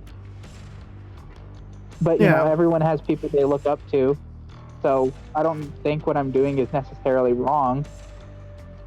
Yeah, you can look up to people and appreciate aspects on everyone you know, and yeah, I mean, hell, I've said it before, and I'll keep saying it again. I look up to you more than I look up to most fucking famous people.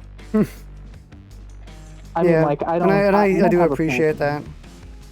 Yeah. And I'm glad that I don't can have help. a problem. Oh yeah, it's great. I don't have a problem with being emotionally driven. I think that brings something to the table. It's more so just, I wish I could be like you in a sense of sort of knowing how to handle myself. Yeah. And it is that aspect is something that just kind of, I guess I've just gotten personally good at it pretty early. Yeah, that and I wish I could I could have like that impeccable skill of knowing how to talk to someone the way that they need to be talked to. Mm-hmm. Because it would make it so much easier to get my points across right when it's happening. Yeah. I think just like a mix of like experiences and knowing how not to talk to someone kind of leads you in the correct direction, like what you shouldn't be saying and what you should be saying. No, there's like stuff that you should be hiding necessarily, but more of the stuff that you should be phrasing in specific ways. And because I'm not gonna lie, I kind of talk to you both the same way because I have a hard time just picking up the things that make. I'm struggling right now. I don't know how to phrase this to either of you. And that's also fine, by the way. Just talking to someone the same way, because not everyone is meant to. Like, you don't necessarily need to be the person that is fully conscious of like tons and tons of little social cues and like tone cues and stuff like that. You don't need to be that person. Yeah, that's nice to hear, considering it's fucking impossible to pick up on. Yeah, I think you're currently talking to two people who prefer to match the other person's tone in the conversation. Mm-hmm. Yeah. And I've definitely sometimes when everyone in a conversation tries to do that, it can be a little weird.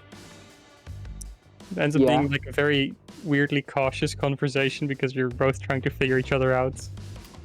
Yeah, I think the only real time I can think of where I do talk to you both differently is sometimes whenever I'm talking to Wad by myself, whenever we start discussing games we like to play, especially if it's a similar interest, I do kind of like to talk more about the strategy and technical side of things. But when I play with Bipin, we just play the fucking game. Mm-hmm. Because I guess I'm much more of like I like to invest in myself with what I'm doing type of person. Yeah. Like, I'm not the type of person who can like, I can't watch a show and play a game at the same time because I want to invest myself in one or the other, like, fully. Yeah. So I like delving deep into what I'm doing. Did Bipin ever tell you about that funny thing that he said about Peacock? I don't know. Bipin, do you want to tell it? Do you remember? No, you go ahead. So, whenever Bipin and I were playing Skullgirls, Bipin actually approached me about playing a video game, something about using a controller that he never uses. I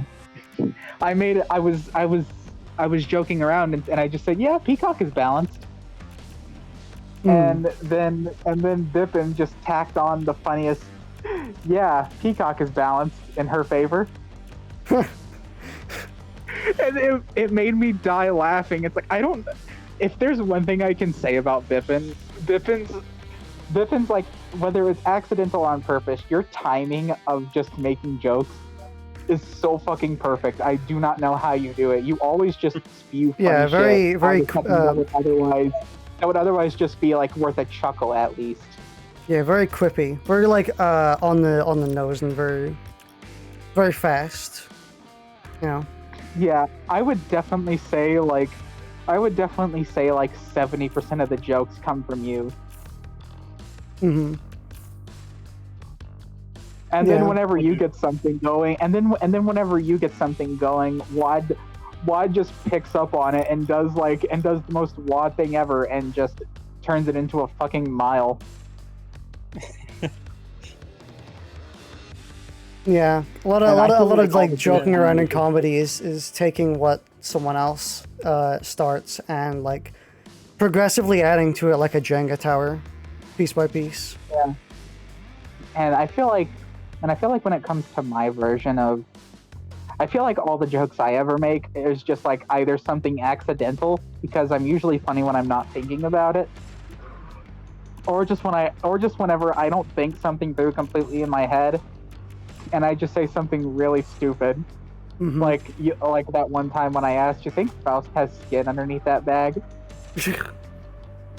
Also, Mr. King said, Personally, it's looking up to people and taking some aspects from those people that you look up to apply to your own personality to form you. Basically, you know, people you look up to, you take aspects from them, and that eventually just forms you and your experiences. You're born out of the experiences around you. Just it's pretty much shaped like the people around you shape you. So like, and that's why I don't like those type of crowds that are very like fratty, if you know what I mean. Very like ironically mean. Those people who are like insult each other as a joke. I don't really like that type of kind of crowd, because eventually, if you do something jokingly enough times, eventually it becomes a habit and it's no longer a joke. You know, it's no longer like if you're jokingly racist a lot of the times, eventually you just start doing it automatically, which it's no longer a joke, and that kind of applies to everyone around you as well, and like it affects you. One good example, and it's kind of related to streamers, I suppose, is that everyone in your Twitch chat is going to mirror the streamer and how they feel. And that's something you got to learn as a streamer, is that if you're frustrated, if you're angry, if you're hostile, if you're like kind of being an asshole, your entire Twitch chat is going to mimic you.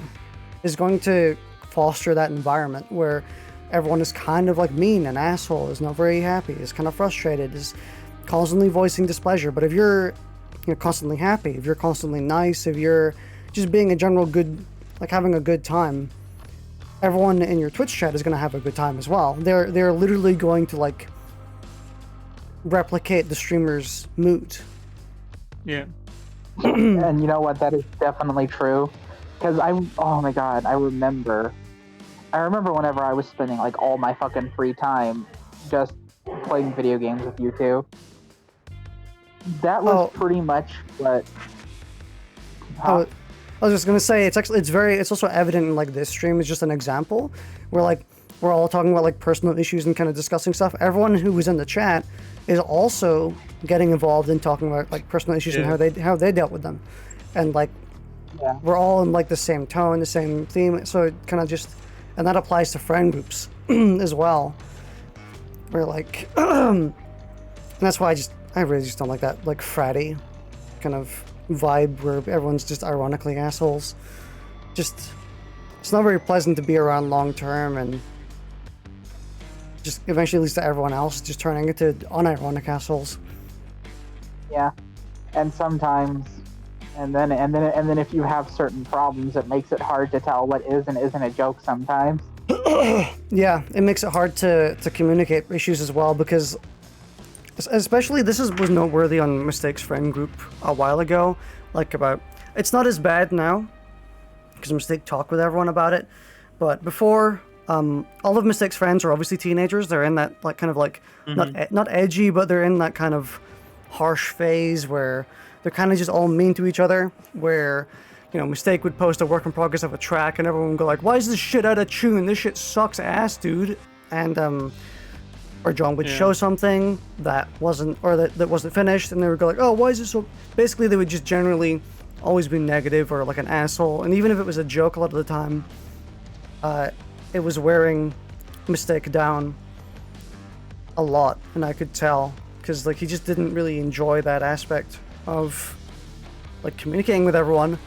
And he said that that's the reason why he actually mostly stopped streaming, was because all of his friends were in the chat like being assholes to him. They were constantly like treating him like a clown.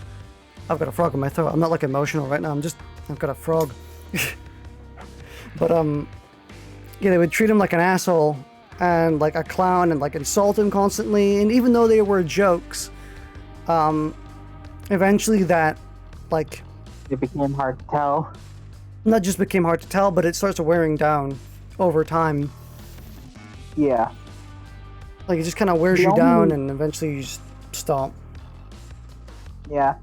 I can think of a few examples like that. It's whenever we would constantly joke about Ramlethal, or or just literally early days for Kill la Kill if whenever I would always hear about how cheap and trash and cheesy Nui is. Those are the two examples I think of the most.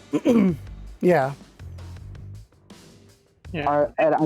It's specifically the times that we have hurt each other. Yeah. Yeah, I didn't.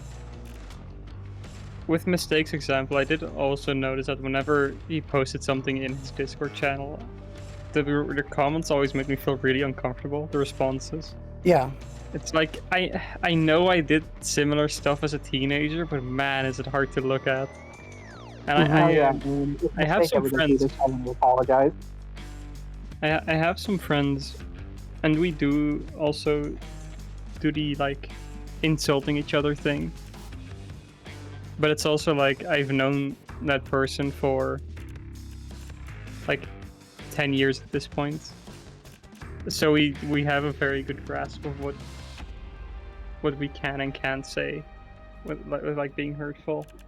And it's like if he walks by me doing something in progress and he sees that I've made like a very obvious issue that I'm currently fixing and he says, "Oh dude, your shit sucks." It's like that's fine because it's clearly like a dumb problem I've created and I'm working on, right? Yeah. And I know what he means, but if conversely I'm like, "Hey, I just finished this. What do you think of it?" and then I get a "this sucks," that obviously feels very different, right? Because it's not just, "Oh, haha, look, you've got a funny problem in your work, haha." And it's similar where, for example, he if I'm like very clearly tired and like visibly tired or something, he might say like, "Oh, you look like shit," and it's like, "Wow, thanks. I feel like it too." That's just funny. Yeah, it's there's I think there is that brand of comedy that you might develop as a teenager. And then at that point, you're sort of a loose cannon because you're still trying to figure it out. And either you sort of... I mean, the two good outcomes are that you either like figure out the way to do it properly, which is with people you know and where you like have a good grasp of what their boundaries are, or you just stop doing it. Yeah. Yeah. I feel like, I don't know, the only example I can really give is with my best friend. Like, the only friend I've known since I was 13. And I believe, she was 14. So, we were still, like... Nowadays, whenever we do the whole insulting each other thing, the furthest that ever goes is if we do something that was obviously meant to be a troll or anything, sometimes we'll just be like, "You bitch," and then we'll like playfully scream at each other for a few seconds while the other one laughs, and it usually stops there. Yeah, but it doesn't happen all too often because, like, I mean, well, we don't really prank each other all too often. It's very far and few in between. It's very like tonal specific, like tone and person specific. Yeah. Yeah, because I only have two tones. I only have monotone and laughing. I have two sides. Monotone and... How the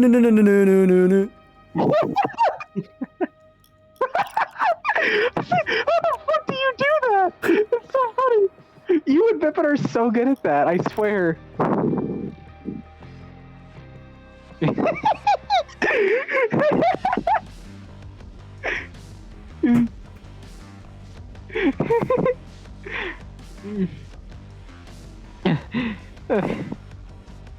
That actually fucking killed me.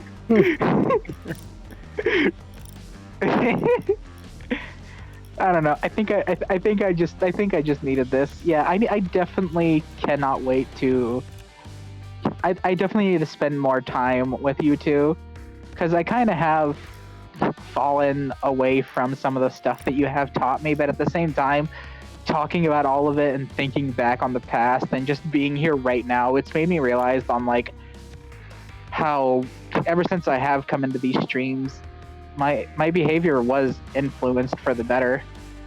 Because most of the significant progress I made tracks back to the point to where I started spending time with you two. It's nice to hear, at least. Actually, I have a similar thing where that friend insult a lot, or that where we playfully insult each other a lot. We met in high school, so we both had the edgy thing, where you're like being bigoted because you think it's funny. Yeah. And my one problem with him is that he still does it. He still will call stuff gay as like not really as a serious insult, but like it's little stuff like that where I have clearly stopped doing that altogether because it just makes me feel weird nowadays. And he still does it sometimes, and I'm like, yeah, that's a weird one. Yeah. Usually That's- people are that's doing... but I'm here. Yeah, I stayed stuck in that until, like I said, until I pretty much started being in these streams. Honestly, I would say these streams were pretty much a major part of my influence growing into a woman. Like these streams have been the things that helped me grow up the fastest, which is funny considering most of the time we joke about poop. Yeah. Just because, like, again, the people around you shape you. You get molded by everyone you're kind of interacting with. So maybe I'm hanging out with some very bad people and I just don't realize it. No, that's not necessarily the case. It's, you know. Well, I'm saying, like, I'm sure we all have some rotten apples in our friend groups that we probably don't know about yet, and I imagine it doesn't take knowing that person is a bad person to completely influence how you could behave. Nah, that is true. I see where you're coming from. Yeah, for me, I think my behavior change was that partially because I just sort of ended up stumbling into queer spaces online. And like just looking at it as like, wow, this place has better jokes than some other places I visit online, so I'm just gonna hang out here more. And then also this Discord is like this is 90% of the queer people I know. So basically what you're saying is the only reason you're not a bigot is because the queer people were funnier. Yes, actually. Oh my god, that makes so much sense, actually. The butterfly effect coming in full force. It's like, wow, humor is better if you're not like punching down. Yeah. It's incredible. Unless you're punching down at bigots, which is also funny. No, humor is funnier if you're punching up, like Elon Musk. Yeah. Yeah, definitely. Jeez, Or if you're just not punching at all. True. Yeah, and to think like, and I owe all this new, and I think that's why I like fighting games so much, because fighting games was literally the reason I found you. All just because I wanted someone to play Kill a Kill If with when I got off of school that day. Yeah, I still love fighting games. I've kind of grown out of them a little bit, but I still play them. I still like them. I'm still very much caught up in the ones I like, but I don't know. I kind of just, well, one, I haven't really had an opportunity to play with anyone, so I haven't been playing a lot of video games in general, but at the same time, it's just that anytime I do, I usually default to like the 2 or 3 things that I play all the time. And the only time I play something else is if it's something I can play with you two. Yeah, I'm not like that type of person. I'm very much I like going really deep into a game for like a week or two, and then I swap to something new, and then I do the same thing for that, and then I just kind of repeat that over and over and over again. I can't stick to a single game. Yeah, I mean, if we're talking about a game I do just have an interest in myself, it's definitely Relink that's coming out. Mm-hmm. Yeah, I'm definitely gonna be me- playing that when it comes out as well. The I need game my that- stuff back before it comes out. I often like cycle through games I'm playing, and then there's some ones that just sort of come back around all the time. Dota 2 is a big one for me, where Dota 2 is a game I play, and then I stop playing for a couple months, and then I play again. And I started playing it again like a week ago. And that is also for me. Some games I really like getting way too deep into and like learning all the like obscure rules and shit. Dota 2 is one of those. Dungeons and Dragons is also one of those where I really just like my sessions for Dungeons and Dragons happen once every couple months. But I just love getting like really deep into the rules and figuring out all the broken shit Mm-hmm. and the weird rules that contradict each other and stuff like that. It's just weirdly fun. Yeah. Yeah. Jinx. Damn, now I owe Coco a soda. Funny you should say that. I actually have a soda right in front of me that I haven't opened just yet. Still cold. I got one in my Yeah. fridge I gotta have eventually, and apparently considering the frog on my throat, I gotta feed it. I gotta feed the frog soda. Mm-hmm.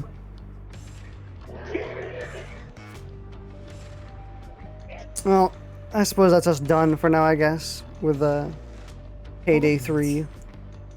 Yeah. Wow. We'll play it, We talked about this for a long time. We can probably play it again, like tomorrow or the next day. It's gonna be up for the rest of the weekend. Yeah. Oh, so is this new? Yeah, it's Yeah. currently just the Payday 3 open beta. Gonna be able to play it all weekend. Just kind of sucks that it's just the one heist right now. Yeah, it's basically a stress test. But hey, on the bright side, you're gonna have that optimized by the time the game comes out.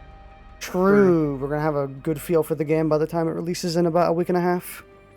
You're gonna fumble your way through it, then you're gonna get to this one, then you're gonna get to this one, and it's just gonna turn into a fucking... It's just gonna turn into a robotic sequence. Hmm. I was trying to be funny there, but I couldn't think of anything, so I gave up. Well, I gotta It go always and... feels so weird when you do that, when you make a joke and then halfway just fizzles out and you just sort of left there with half a sentence and like, yeah, that was it. I'm done.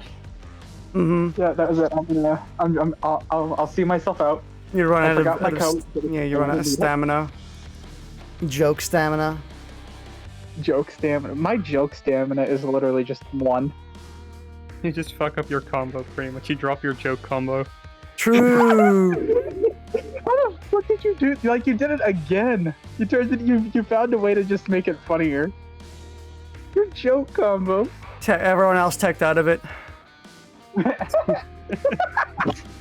You see, you're both being a perfect example of all the shit I was saying. Yeah, you just take a joke and you add Django bricks to it. Or in this case, you just add additional hits. Mm-hmm. I don't know. It's impressive. By that It's so- by that regard, isn't the time when you burped when you were talking about how to defeat or how to counter palm, is that basically just a super then? Considering it was Yeah. just one hit. And you found a way to make the past funnier too. Hit us with the level 3. Yeah. That was like the only time I've ever used a level 3. I need a level 7. True. Have we ever had a level 7 humor combo? Maybe a level 5 being like British. Oh, when Bipin said fucking lag switch. I was gonna think- say hands. True. For Hands- some reason, you laughed so hard. That has to be a level 7, actually. It's pretty good. Pretty high up And there. it's- At the very least, level 6. Mm-hmm. Yeah, you just reminded me of hands. It's like, oh my god, what if since that was a level 3, what if you could go from level 3 to like a level 7, so you could just go from burping when talking about palm into the hands combo. I mean, that is just what it's like if you're watching random clips. True. Yeah. We're just kind of Oh my like God. constructing. So wait a minute. So if you go from a super into a super, that's just called a clip. So what would YouTube poops be then on the combo scale? Auto combos. True. Because it's like the simplest. Like YouTube poops most are the childish- YouTube poops are the double of combos. Yeah, it's like the most simplest childish. Like, haha, this character said fuck. It's either that or like the lab combos that no one ever uses in a match and does just because they're kind of funny, but they don't really work. True. Like when you see those combos when it's where it's someone just doing jab. How do you always find a way to make it funny? Or like the Broly 12-step combo? Oh, it really Exactly reminds me of a soul corner to corner combo that I saw where someone went to the other side of the screen, or like the other corner, and then looped all the way back to the corner they were originally in. Like the ultimate disrespect combo. Oh man, that's great. Oh my god, we're just gonna figure out a way to turn like comedy into combo terminology. Honestly, that sounds like a pretty sick fighting game or turn-based game.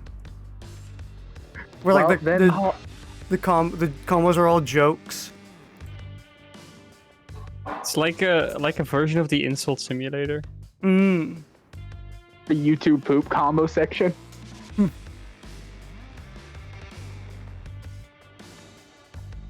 Oh man, you want to talk about stupid combos that are like actually doable? You need to look at fighters with the way it's been this previous patch, considering base Goku can now combo into his own Spirit Bomb. Without having to spend the extra bar. Oh yeah, you showed me that. Yeah. Yeah, so it's like getting TODs is like just stupid easy now in fighters, especially if you're on like your last character. Yeah, I saw people say that the developers with this patch said, "Please stop playing our game." That's not what that patch was about. And instead, they ended up just making it more fun. Because honestly, the fact that it is limited to when you're down to your last character does make it fun. Yeah. Man, I'm honestly really glad we aren't still playing, because if we were, the shit Wad would come up with and Bipin would scare me. Wad would scare me because Wad is just so fucking optimal at everything that they do, and Bipin just because Bipin plays base Goku. Well, Yeah, rollback is base coming, Goku. so I guess we might play it eventually.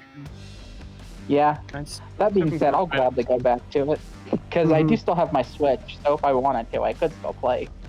Yeah. Oh yeah, and apparently they made beers actually good. Oh yeah, they did do that. But I am extremely sweaty right now. I'm actually just so moist, so I'm gonna go to bed. Okie dokie. I think I'm also gonna head out for now. I'm gonna go and get that drink. So. Honestly, for me, it's been so long since I've had like a proper conversation with you two that I've kind of just been energized by this whole thing. That's good. Yeah. Yeah. That's nice. But I suppose I'll go. I have a lot of stuff I need to think about after the talk. All right. Then, And I'm always there to see talk y'all if you later. need more. So. Yeah, I'll definitely hit you up a few times, because you're kind of like the only person that I can talk to at the moment with that, and Bipin, just because Bipin understands what's going on as well. Well, I guess we'll see you later then. Yep. See you later. All right. See ya. Bye bye. And I will see all you in chat later as well. There was the long ass podcast section at the end of the stream that you were all looking for. You were all hoping for. Podcast section with Payday 3 music in the background. But alright. I'll see you all later. Thanks for watching. I hope you have a wonderful day. We'll play more Payday 2. Maybe tomorrow, maybe the next day. We'll see. I'll see you later.